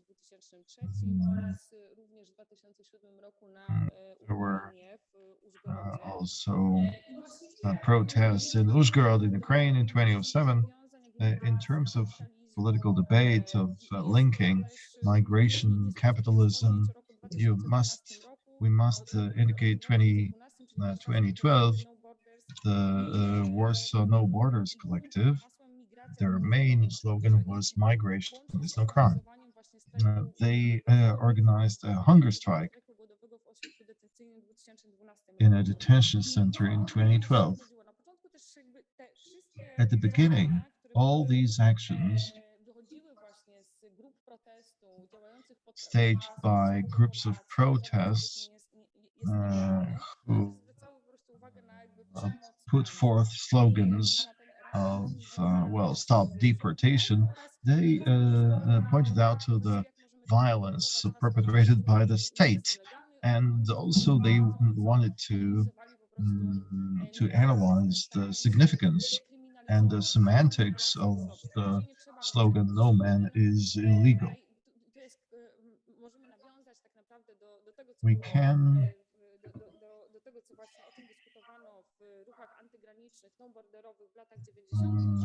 refer to what was discussed in No Border movements of the 1990s, the Geneva Convention, which was the after the post-war Geneva Convention is no longer valid, or it no longer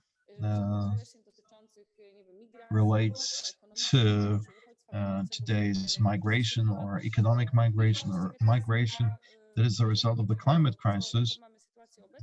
The current situation, actually, the protest groups demand respect for the Geneva Convention by the Polish authority. We have lost something, we have forgotten something, and we came back to the starting point. And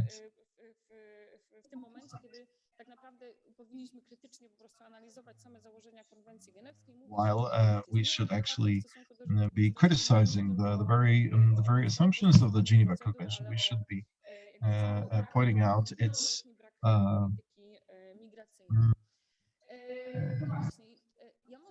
obsoleteness at this point. And here we have some pictures from the Federation, the Anarchy Federation in Belgrade. You have also a series of statements, demands, postulates, and these movements were important in that anti-border camps were continued by anti-war campaigns anti-military campaigns and the feminist movement. At one point,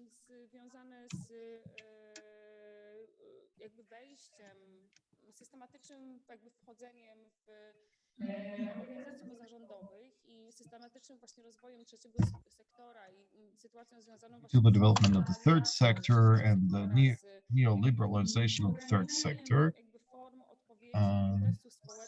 and the limitation of forms of public protest to safe contexts. I don't know if you are aware of what happened in Usnarz. At one point, the demands put forth by NGOs were more concerning the building of a positive image of a migrant so that they can fit the social framework, they can fit the social norm to be socially acceptable. Here we refer to class divisions, to the main campaigns that were based on creating an image, a very positive image,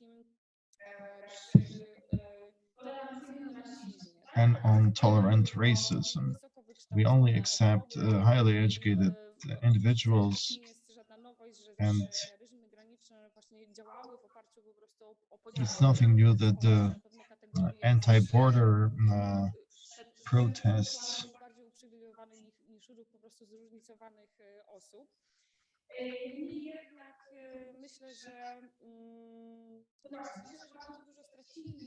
I believe we lost a lot.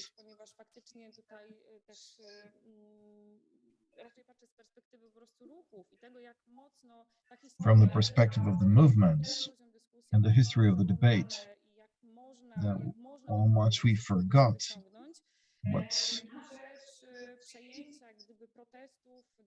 was before.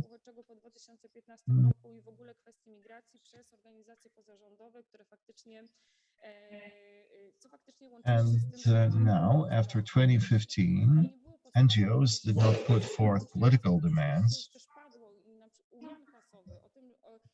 Sowa was telling us today, NGOs are unable to explain why the question of the borderland is a question related to human rights or citizens' rights. In the context of criminalization of migration, this is linked to the limitation of our rights as citizens, and we are prevented from reacting to extreme violence used against forced migrants. We have a very complex debate on what political citizenship is. Political citizenship is seen as a set of principles of incorporating into a given community of migrants, asylum seekers, and irrespective of the socioeconomic status.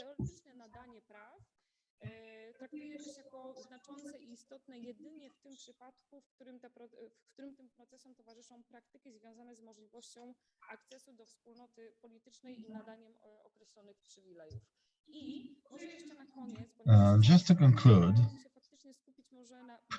I would like to focus on questions, and I would like to refer to what I did not refer to in the abstract, that is the state of emergency. And we want to reflect on the so-called refugee crisis, retracting our steps to 2015 and the lack of adequate reaction on the part of the European Union to the efficient operation of immigration procedures, of applying for different forms of protection from destabilized regions, jak i właśnie kwestię związaną z militaryzacją granic, z uszczelnianiem granic, które w rzeczywistości, jak no, to było już przez wielu ekspertów i ekspertek wskazywane, prowadzą tylko do tego, że no właściwie ludzie szukają innych dróg, możliwości jakby migracji. I faktycznie ta militaryzacja people seek different kinds of migration. bardzo rozbudowanego czarnego rynku, handlu ludźmi, And we have a developed black market. People are at the risk of violence, and we did not notice at one point that there was a situation where we sanctioned segregation of access to basic rights.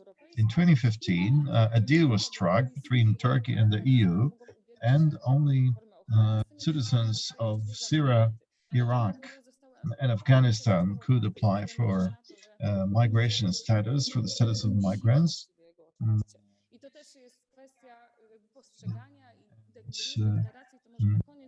Again, those on the road actually forced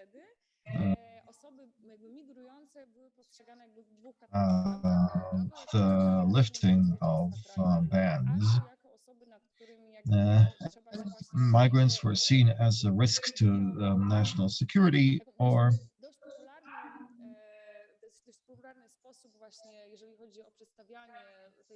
popular way of NGOs showed them as persons who demanded solidarity. Both then and now, the no border movement, which with its slogan that no man is illegal, they use more of an emancipatory language. They speak about the power of the people who, even deprived of their rights, attempt to take action to improve their living conditions.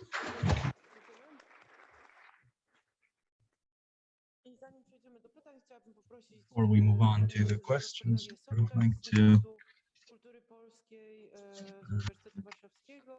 give the floor to a representative of the Faculty of Polish Culture of the University of Warsaw, Cornelia Sobczak, who is also the co-author of an intriguing monograph of the Friedrich Chopin International Piano Competition.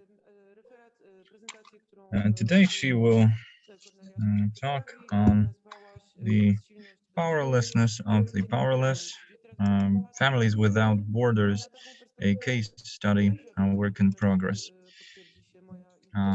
We'll see if my intuition will be corroborated.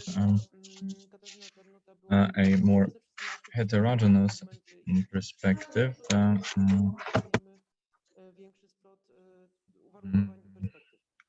will provide us with a detailed background of different perspectives on the problems of migration. Good evening to you, ladies and gentlemen. My paper is will be presented on a matter that is very acute and timely. And instead of routine answers, I will pose a whole catalog of questions. And I should add that due to different time constraints, I will be unable to touch upon all aspects, so I will refrain from the visual and representative aspect of families without borders. I shall start with the very notion of families without borders, because apparently Poznań, which hosts us, is the sole large city in Poznań which is not home to families without borders that can be come across in other cities such as Wrocław and Warsaw. Once again, Families Without Borders is an informal and grassroots initiative that was born out of a feeling of helplessness until October 2021. Two major activists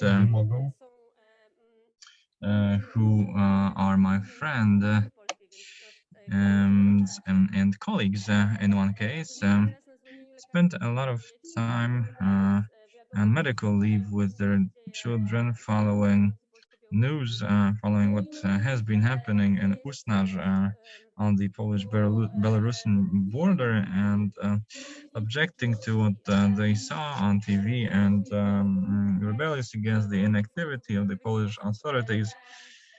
They thought it was overdue for them to act on their rebellious emotions, and they mounted a little rebellion of their own par excellence by staging a protest in front of a branch of the Polish border guard. But since they are parents of little children, they had to arrange a solution that would enable their children to accompany them in strike, or to arrange childcare. And so they came up with the idea of hourly shifts that they took interchangeably at the main seat of the Polish border guard. At the same time, another activist, Urszula Dragan, who also felt a similar impulse to stage a protest in front of the HQ of the Polish border guard, did mount a now famous protest where she asked where the children that disappeared from the border guard station in Michałowo were. And so more and more people joined in, most of them parents, which was the common ground for all of these people, irrespective of their social stature. And they founded a Facebook group that quickly grew, as did the number of its members. Right now, it amounts to over 10,000 members. And aside from these stationary protests in front of the Polish border guard HQ, and an appeal that was disseminated in different important cultural events in Poland, a letter appealing to parental empathy and the need to respond to the sight of a helpless child and the figure of the child. They also launched a informative platform that was intended to build on the media talking points and exploring these notions of legal nature in different angles, as well as disseminating different leaflets, flyers, and distributing information on the current events, current affairs along the Polish-Belarusian border, while also publishing news and announcements on different measures of assistance, such as collections of clothing items or other activities. They also organized several fundraisers, and this is a strictly apolitical movement, in that its main demand is to appeal for concrete means and measures of help addressed to the people in need, in this case the migrant children, in a non-confrontational and peaceful manner. non-confrontational and peaceful, especially on account of the very addressee of that movement, that is children. This movement grew out of a sense of powerlessness. One of the animators of the movement, migrant herself, a lecturer and a mother too, stated that she no longer wanted to contemplate her own powerlessness, and in taking action, she put to action several intellectual postulates regarding our agency and the limits thereof. And this is a burning issue that keeps recurring in the recent weeks, that of powerlessness and agency and rebellion, which existentially and fundamentally ties into romantic rebellion to world as a scandal, to the presence of evil in the world and the senselessness of this situation. So this rebellion is a reaction that no longer inquires about the degrees of agency, but rather acts as an impulse of disagreement.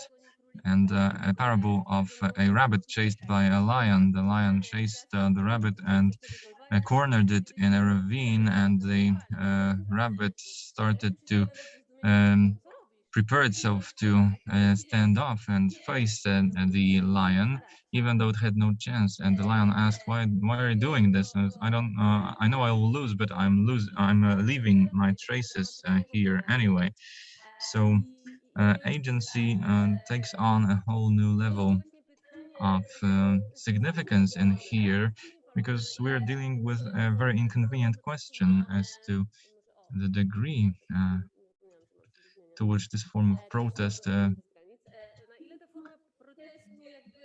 um, is oriented at changing anything, or rather perhaps creating an alibi for our tormented consciences.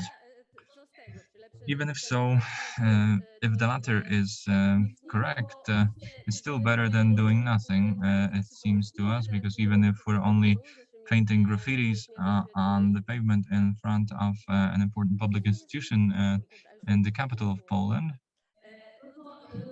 then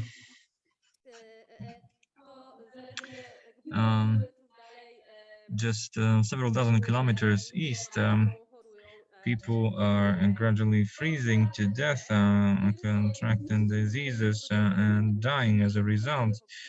And I think it all boils down to an event in which we all took place, a series of protests that do not, in this case, however, provide us with a sense of carnivalesque joy or a sense of agency. And since I only have 5 more minutes and I don't want to go overboard, I should say that there is still one issue that demands that I address it. There's the issue of family and children and childishness in a positive sense. I should probably start with a preemptive strike, since we all can imagine these different voices of protest, that Families Without Borders is a conservative project that fetishizes the figure of the child, and that mobilizes simple emotional responses, and that focuses overtly on children, and reduces parents and pushes them away further to the background. However, I nonetheless think that it is important to keep in mind that we're appealing not only for taking care of children, um, on the one hand, but we also have a tension of the different hypostases that we all know from our daily lives, of the sanctity of a child's life, prenatally and postnatally as Polish citizens, and non-Polish citizens, as researched by Anna Krawczak. And this activation or empowerment towards empathy does not take place with reference to these high values, great words, but rather invokes a certain corporeal reaction, a fit of empathy that is perhaps not universal or natural, but is nonetheless felt by us as mothers, fathers, as biological parents, but also as adults who once or more have had a chance to take care of children. And this notion of care is also touched upon in the letter drafted by Families Without Borders, which is known to all Polish participants in this conference.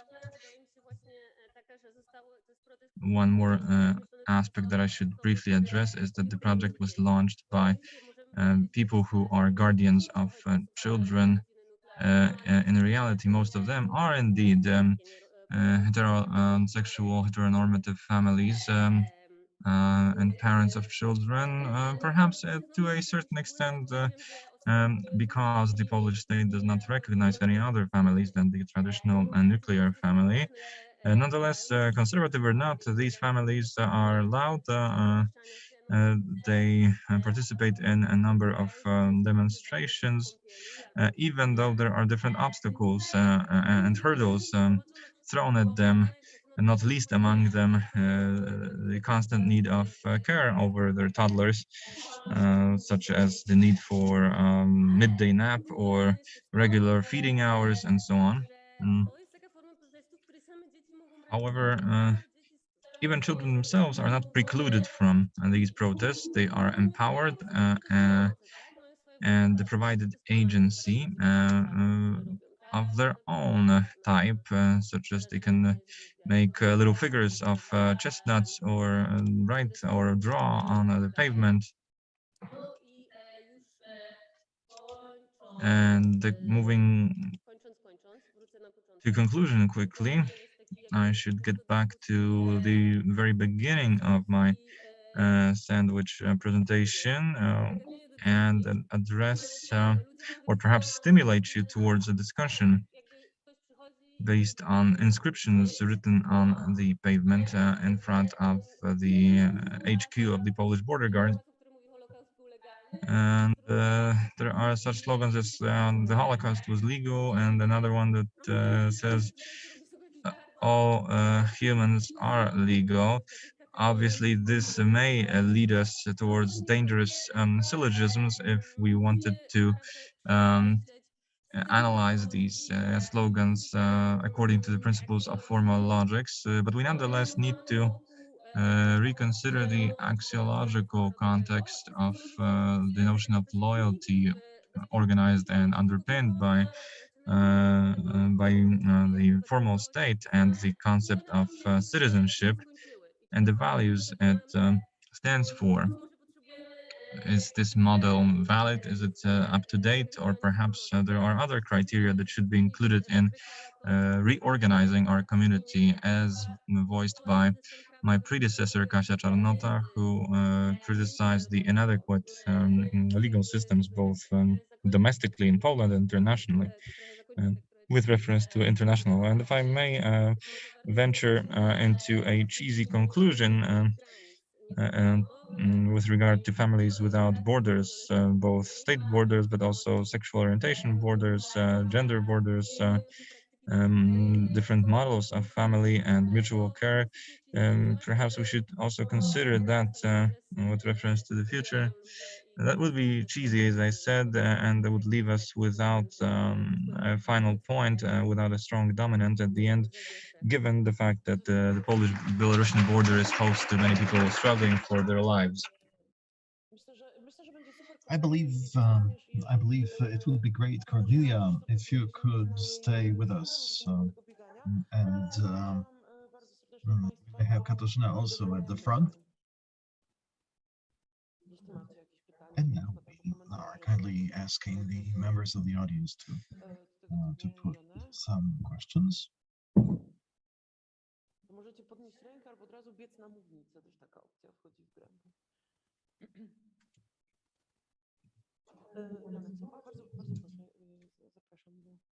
Yeah, Sowa. Mi się bardzo podobało, Kornelia, w twoim ta troska wzajemna. I like this mutual care in your presentation. This references to Kropotkin is very, very good. Thank you. I have a question, or perhaps this is a token of hopelessness, or helplessness, or disillusionment. When we look at the entire migration discourse, the problem Katarzyna Czarnota raised in her presentation, what is happening now in Poland is not another madness of the Law and Justice Party, but it's a consequence of the migration policy of the European Union, which has developed like that for decades. It actually preceded our EU extension. The Minister of Foreign Affairs of Germany said that Poland is doing a great job defending the outer borders of the EU. I was wondering whether we have any discourse which we could use to speak about this. We are used to a dichotomy. The EU supports us in our fight against the populism of the Law and Justice Party. I was thinking here that now there seems to be some tacit agreement or tacit union between the EU and the Law and Justice in their migration policy. This particular instance shows that liberalism is not the best policy and the best political agenda. And actually, the question of refugees, migrants is interesting because it brings out the issue, what we could do with this. Perhaps as a person who has been into the practice and theory of these problems, perhaps you know how this discourse looks in other countries like Italy, Greece, and Spain. Now we are faced with this problem currently. Thank you so much for the question. Przemek, another question?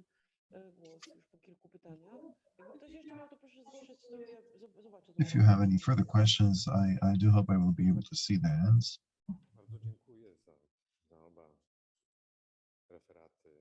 Thankful for both papers, even though I'm also saddened by their contents. Perhaps we still have Dr. Florek with us. And if so, could we perhaps explain how international law, accepted and ratified by Poland since 1951, it was the first refugee convention signed by European states. How do these legal instruments and rights were not exercised before the introduction of emergency, the state of emergency on the Polish border. And now, to what extent are the refugee rights lifted by the state of emergency? And my question to all of you here, I have spoken repeatedly, pointing out that the future is going to be possible as long as we are able to join citizens' rights, civil rights with social rights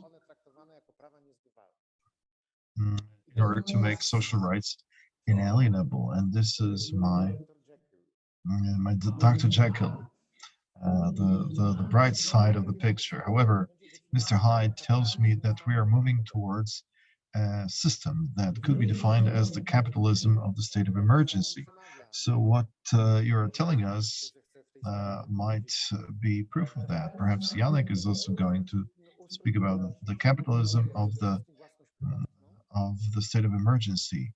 What I mean by that is respect for private ownership, but again, we may freely define the rights of people, of persons and citizens.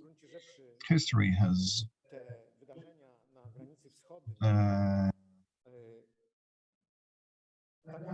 given us the situation on the eastern border as if to give law and justice a chance to show us what they can do, what they're able to do to lift someone's rights. So capitalism of the state of emergency. Yesterday I spoke about the democracy of the state of emergency, but maybe capitalism of the state of emergency is this rather bleak perspective. Tutaj proszę o głos też profesor Annę Musiała, którą bardzo zapraszam. A w międzyczasie uzupełnię że Agamben pisał o państwie stanu wyjątkowego w kontekście migracji. Musiała also wanted to ask a question. I also wrote something about the policy of the Law and Justice Party in 2005 when they first came to power. O to, żebym za dużo nie opowiadała, pisowi, co jeszcze może zrobić. Bo istnieje taka książka. And I was asked by those who commissioned the article for me that I shouldn't be telling the ruling party what they can do. And okay, so now I pass the floor to Anna Musiała. Nie ma związku z mikrofonem. Przepona.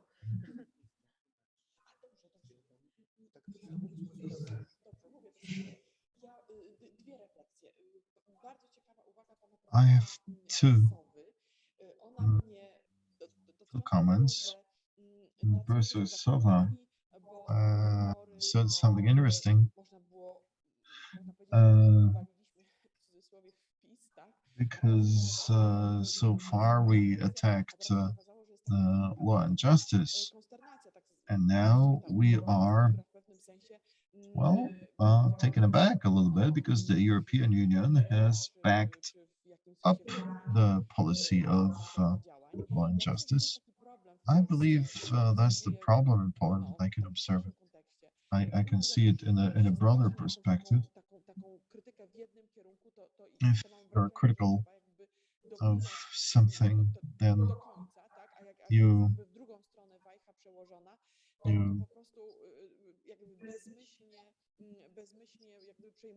unthinkingly continue your being critical despite some evidence to the contrary. Professor Gadacz was telling us about thoughtlessness. I believe that happiness means profound thinking, profound thought. Beliefs have to be based on something and then reiterate, and then when there is a shift, they lose ground. And now we don't know how to deal with law and justice at this moment. And Professor Czapliński actually, I feel asked to participate in the discussion as a lawyer. As for social rights, I don't know if you really want to merge civil rights with social rights. I think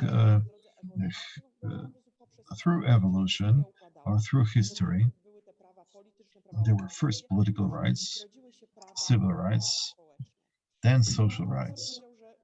And you said that we need to make them inalienable. They are, because they are human rights, so they are natural and inalienable. Second generation rights are human rights. Human rights are natural and inalienable. We possess them on account of being human.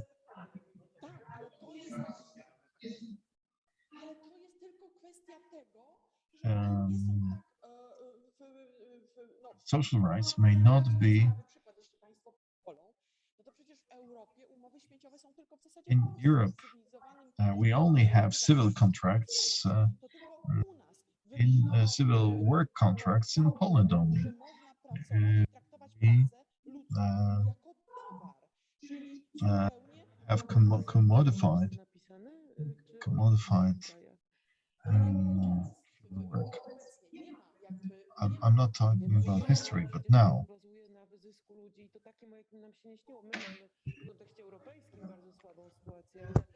In European context, we have a very poor situation, but the world as such is very poorly managed. If we take a look at France, for instance, or the UK, you cannot work. A temporary contract, yeah, but that's why we have so many migrants working in the gray zone.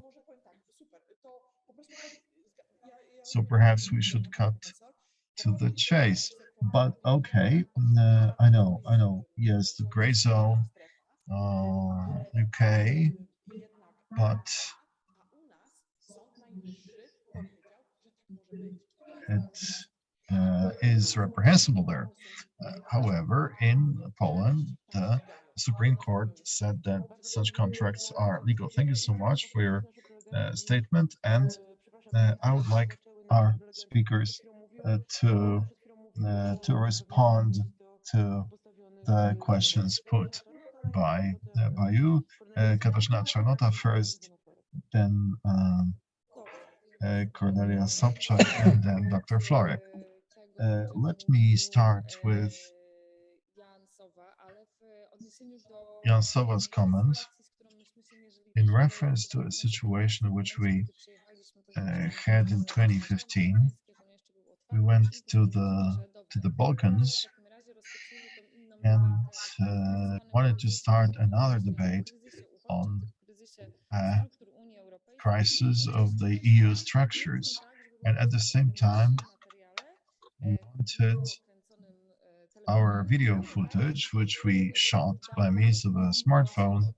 We wanted to reflect the agency and the power of the situation. We made the movie, we made the video.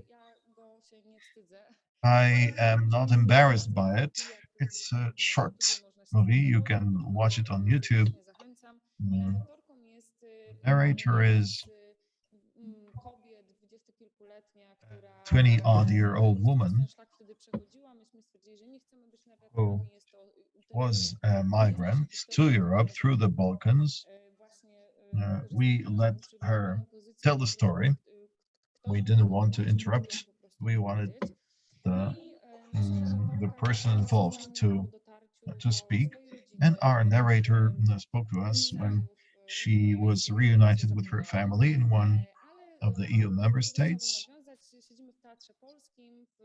We were sitting in the Polski Theater in 2016, debating this debating the migration crisis, and after watching the movie, we called the narrator of the film, who was all being safe, and all the members of the audience were expectant of some emotions. They were waiting for somebody who would cry, who would burst out crying, and instead we have our narrator who was chewing gum and said that everything is okay because she is now a university student. So this is the clash. We do not treat, when we refer to the main slogan, no person is illegal, we do not treat migration as something that can apply to us and can apply to us at any given moment. Now, what are the reasons for migration? It is forced. We are made to migrate. At the same time, we would like to come back to the slogan that no man is illegal, and it legitimizes citizenship as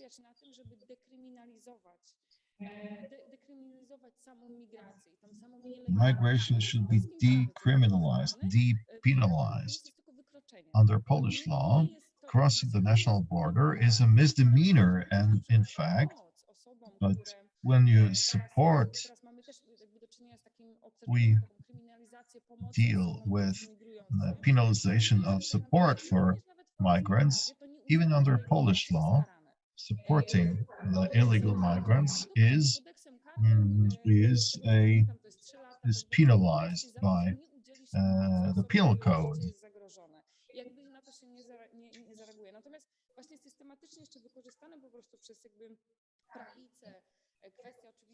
The right wing uses the questions of migration, of refugees, and they treat the entire problem in terms of a threat to the nation state. There is no single answer. We are at a point where we apply emergency measures, and from my private perspective, this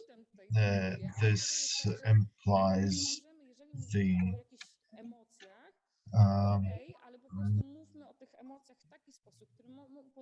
a reference to emotions, which helps us identify with those people, empathize with them. And let me, in reference to what was said here about right-wing narratives, let me read an excerpt from an article I once wrote related to migration policy and links with capitalism. Federici, in one of the interviews, indicated that the right-wing governments of European countries, in fact, do not have an anti-migration policy. The aim is not to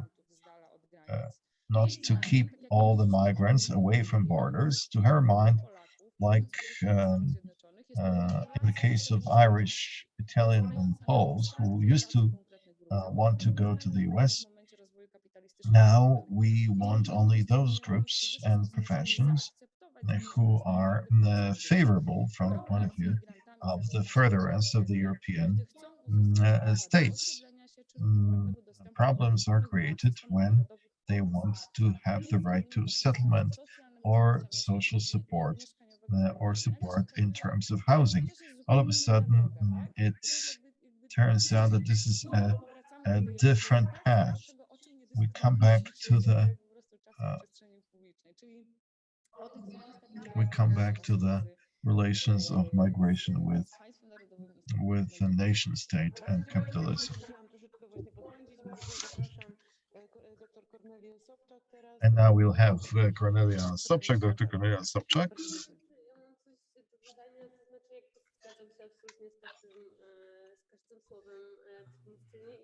agree with almost every single word of my venerable colleague. As Katarzyna said, the current situation shows us that, in line with what Jan Sowa said, if these ideologies meet, they are nonetheless intertwined much more than we'd like to think. And that we thought that democracy is a system that enables us to produce a number of fuses against, safety fuses against militarism, nationalism, and other tendencies, but now it seems that these fuses are not working as intended when the border itself is hypothesized to a certain other meaning and becomes another notion. It seems to me that both the European Union and the Polish government are walking hand in hand in this respect. We should also not lose the root causes of the migrant crisis from our side. Regardless of the philosophical categories we employ in analyzing this crisis, whether or not we agree with the fact that it was the West in general or Europe in particular that has destabilized certain regions affected by conflicts right now. And as a result, it bears a certain degree of moral responsibility for these people and should not lock its borders against the occurrence of migration. But I don't really know how to approach it, whether to approach it as a system that is at fault or faulty internally, or approach it at a more individualized level instead of a meeting between us and particular people. But importantly enough, we should definitely bear in mind the fact that these families without borders are families indeed. They are not and should not be reduced to motherly figures, even though the figure of mother does appear across different discourses. There's also the man, the father, who takes care of the child and learns about different ramifications, physical, mental, of being a guardian. And it is through these actions too that children become subjects and are empowered towards agency, rather than being confined to this sanctified notion of a child as an object. Besides men who actively take part in their duties as legal guardians, become more and more critical of militaristic tendencies, subvert the rationales behind conscription, military service, military interventions, and violence as a means of resolving conflicts as such. Thank you very much, Cornelia Sobczak. Right now, we should probably give the floor to Dr. Florek, Dr. Iwona Florek, and she'll address the question posited by Professor Czapliński. For sure, she might be busy tending to her daughter now. We should nonetheless thank her for a radically inclusive political stance that her work promotes, as well as her involvement with families. And I know that there has always been this notion of polarization between what we wanted and what we could do as activists. right now, definitely our struggle is much more extensive and involves many more subjects that amount to a common goal despite differences in the respective strategies. So what you both said, Iwona and Cornelia, inspired me greatly. Yeah, we should not lose sight of Michał Sobol, so definitely we should leave some room for his presentation too.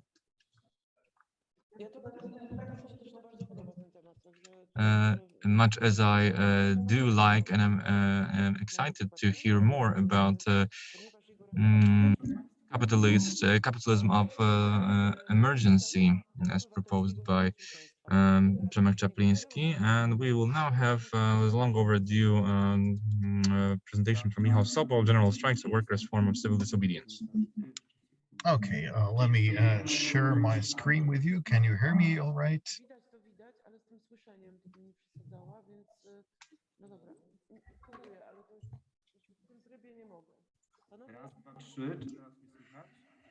Can you hear me now, perhaps? Could you wait just a moment? Could you wait just a moment?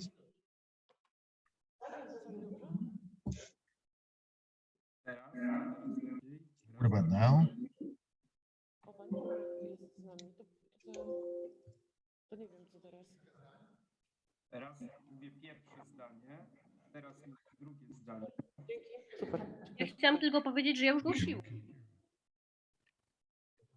Wróciła pani Iwona, no to czy pani Michał się zgodzi, żeby pani Iwona... Oczywiście.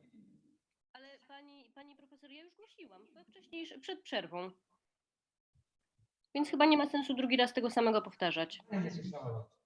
Chodzi o to, że pytanie zadał Przemysław Czapliński. There was a question from Przemysław Czapliński 5 minutes ago, and I think you didn't hear this question. Nie moje.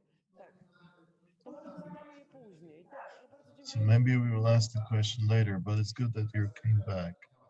To w takim razie pana Michała Sobola poprosimy o referat. Tak, staram się z racji na to, że widziałem, że dyskusja była obfita, to maksymalnie... Okay, so I'll kick off without further ado. First of all, I would like to apologize to you for my belated appearance at this conference. I was supposed to be part of an earlier panel, and now you're going to listen to another lawyer. Before I move on to the crux of the matter, let me say 2 words by way of introduction. Whenever I'm going to refer to a legal state, I am a lawyer and I look at the general strikes from this perspective.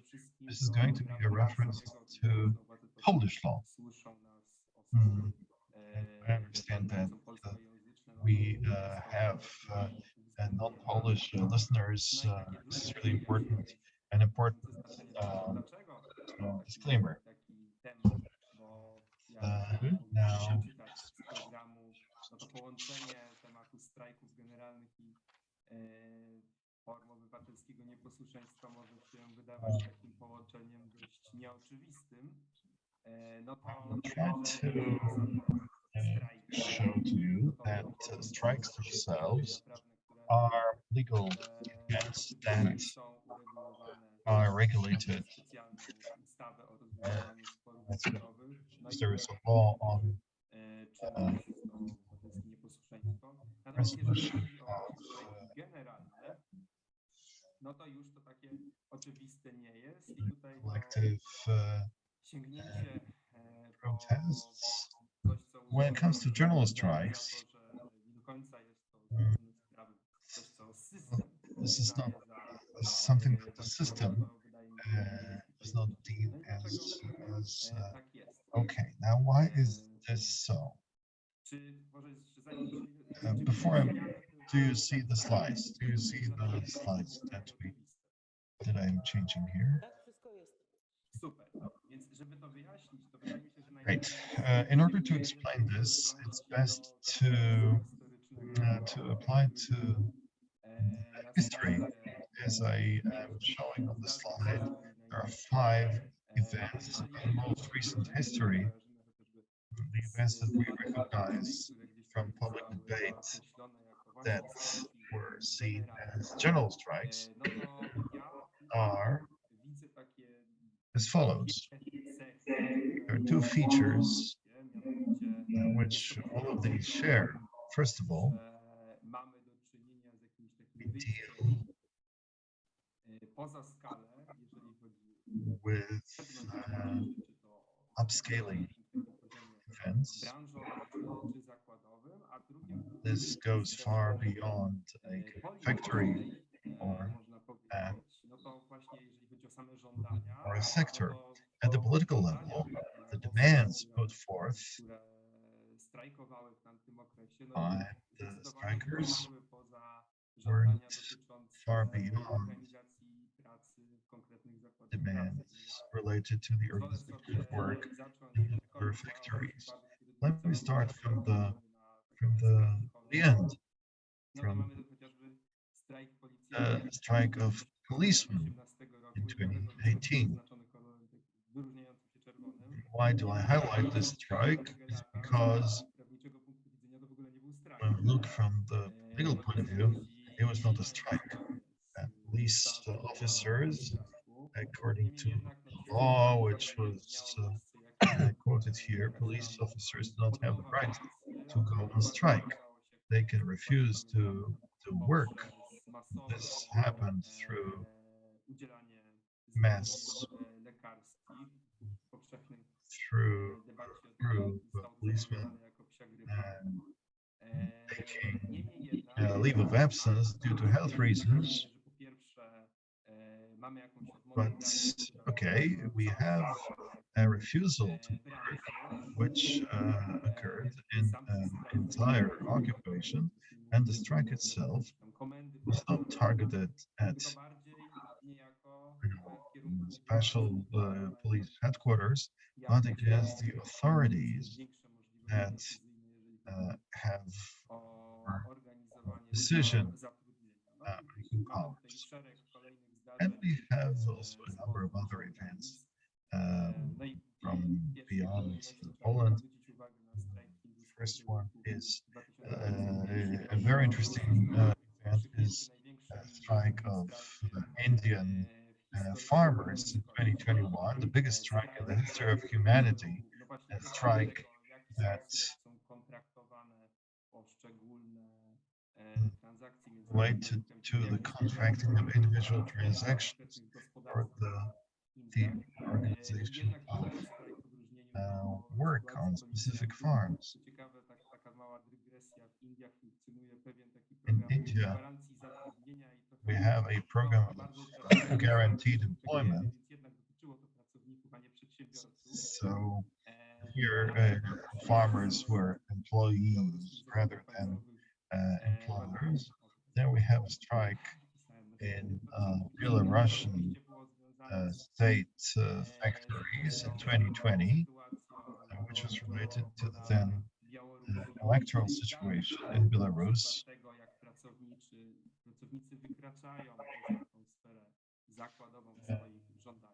Workers move beyond the demands related to a single factory, and we have a strike in the French budget sector, public sector, in 2019 due to a change of pension schemes in France. So this is connected with labor conditions and the time of employment, but it was not directly linked to that.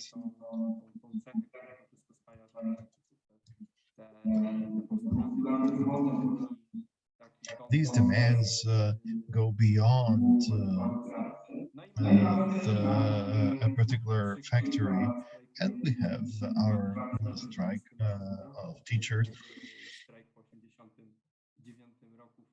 In 2019, the biggest strike after 1989 in Poland.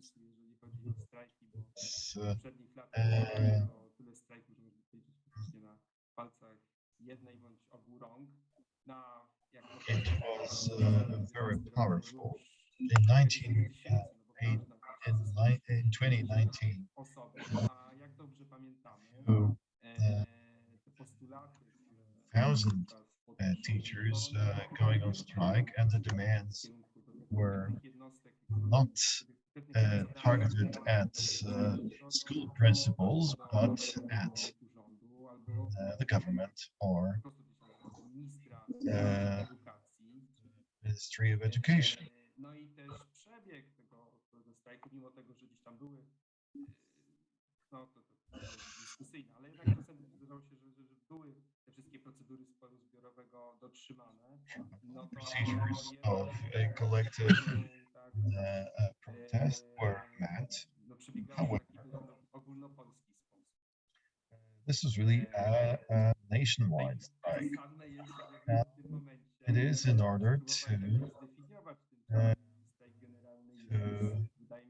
define a general strike. It seems important to be able to use this method of refusal to work. It has a more significant form of direct democracy.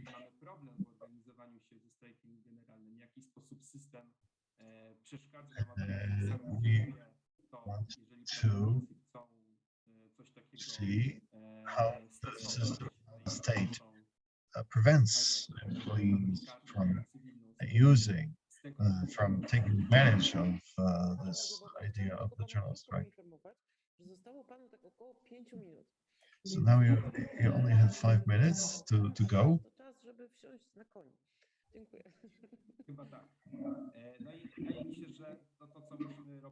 And what we have to accept as a working definition of the general strike, I have adopted my definition on the basis of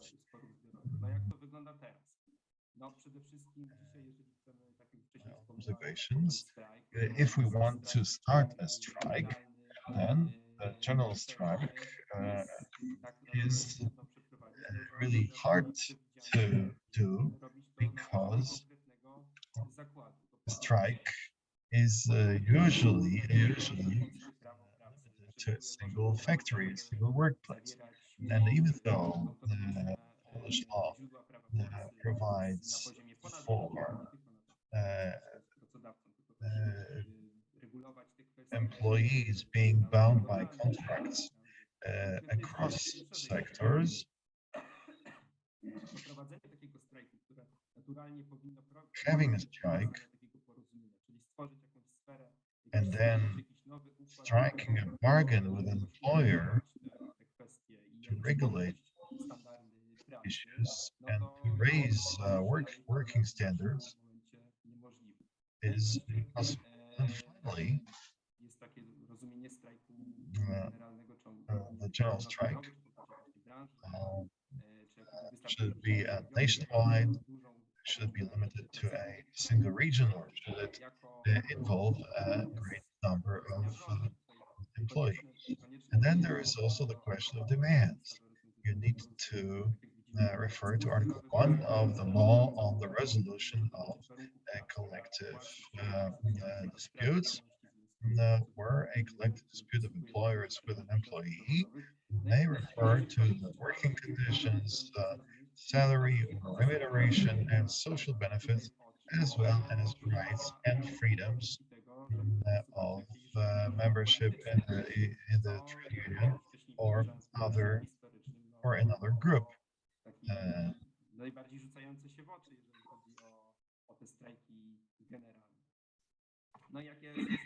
Now, what are the conclusions and consequences? I have identified two, and maybe during the discussion I'll come up with more.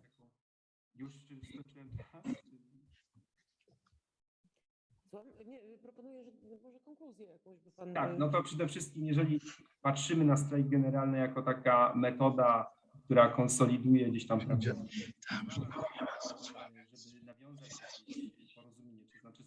And in order to strike an agreement,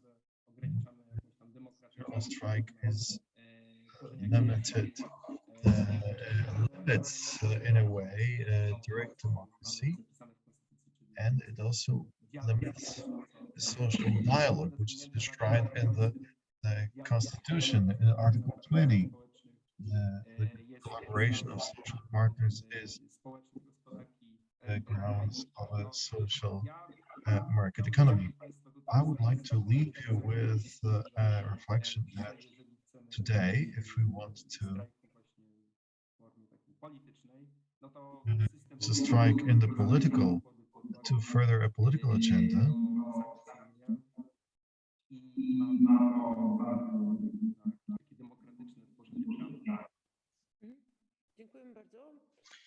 okay, thank you so much.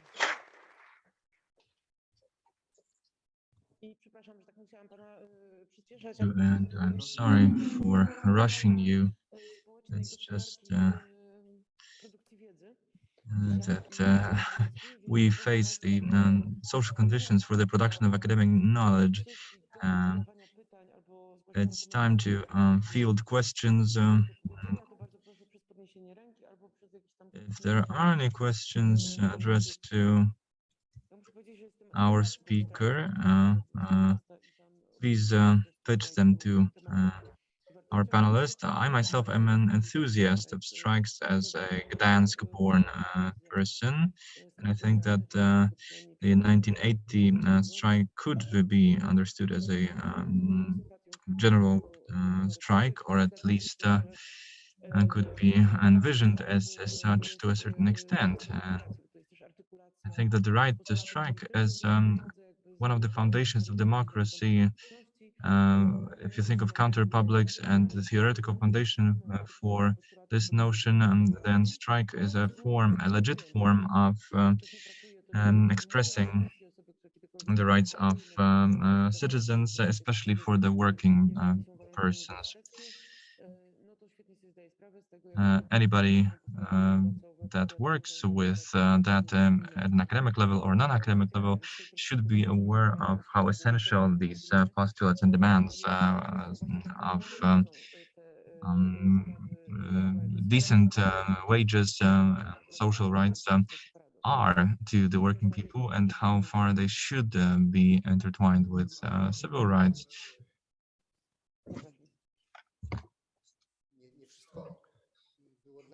Not everything was clearly audible to me, so I guess it's a purely acoustic matter, because I don't mean that in terms of the structure of your speech, but as far as I understood, there is no formal regulation in Poland that would unambiguously define the conditions necessary for general strike, and you pointed to the consequences of this lack of regulation. And how about other countries close by or further away? Are there such legal forms of general strikes? Well,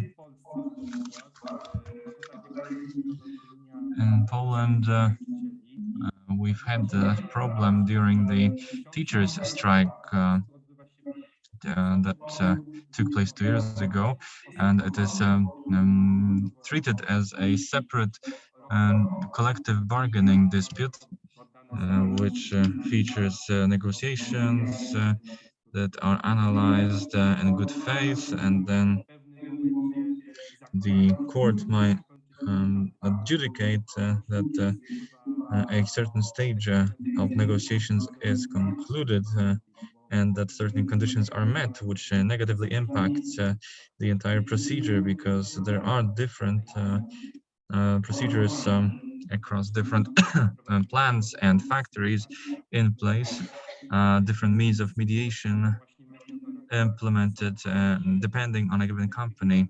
Some of them feature the figure of a mediator, others don't, and it seems that well, oftentimes such mediators are paid positions and increase the cost of such negotiations that prevent strikes or help conclude them. Moreover, there's also the referendum procedure in place in which a vast majority of workers need to agree to begin a strike, to go on strike, which is especially hard if a given factory or company has branches all around the country, or if it's a particularly large company that has a high turnover of employees. Oh yeah, thank you for all these detailed legal ramifications. I think that this seems to be a highly capitalist parcelation of procedures. Indeed, in the early 1990s, as this act was passed, it was clearly all about commercializing strikes, as a recent article published at okopress.com pointed out. But what about those other countries I mentioned across the EU and in non-EU European countries? Well, when it comes to the general strike as a category, no, unfortunately, there are no such unambiguous regulations in place. But if you think of collective bargaining and disputes in Western Europe, these issues are much simpler in France and Spain, where it is much easier to go on strike at the level of a company. There are no major obstacles or hurdles tossed the workers' way. The problem is of a different nature, especially when it comes to political demands. But in terms of well, a general strike activity or operation that would go nationwide, it's much easier to prepare it, devise it, and field it. So yeah, but strictly in legalistic terms, no, there are no similar regulations to those that you suggested. If there are no further questions, as I would like to thank you very much indeed for your presentation. Thank you, Michał Sobol. And I'd also like to thank all of our panelists or of all of those who followed us online on YouTube. And I'd like to give the floor back to the organizers of the conference who will brief us on what's coming up. So let's thank to the speakers and the speaker.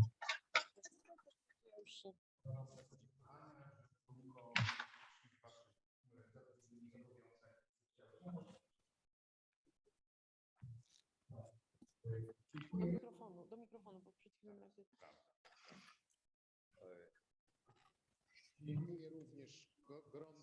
I'd like to thank wholeheartedly everybody in the room who were with us until the very evening, and all those online speakers, panelists, and followers who submitted their questions or comments or other expressions of interest.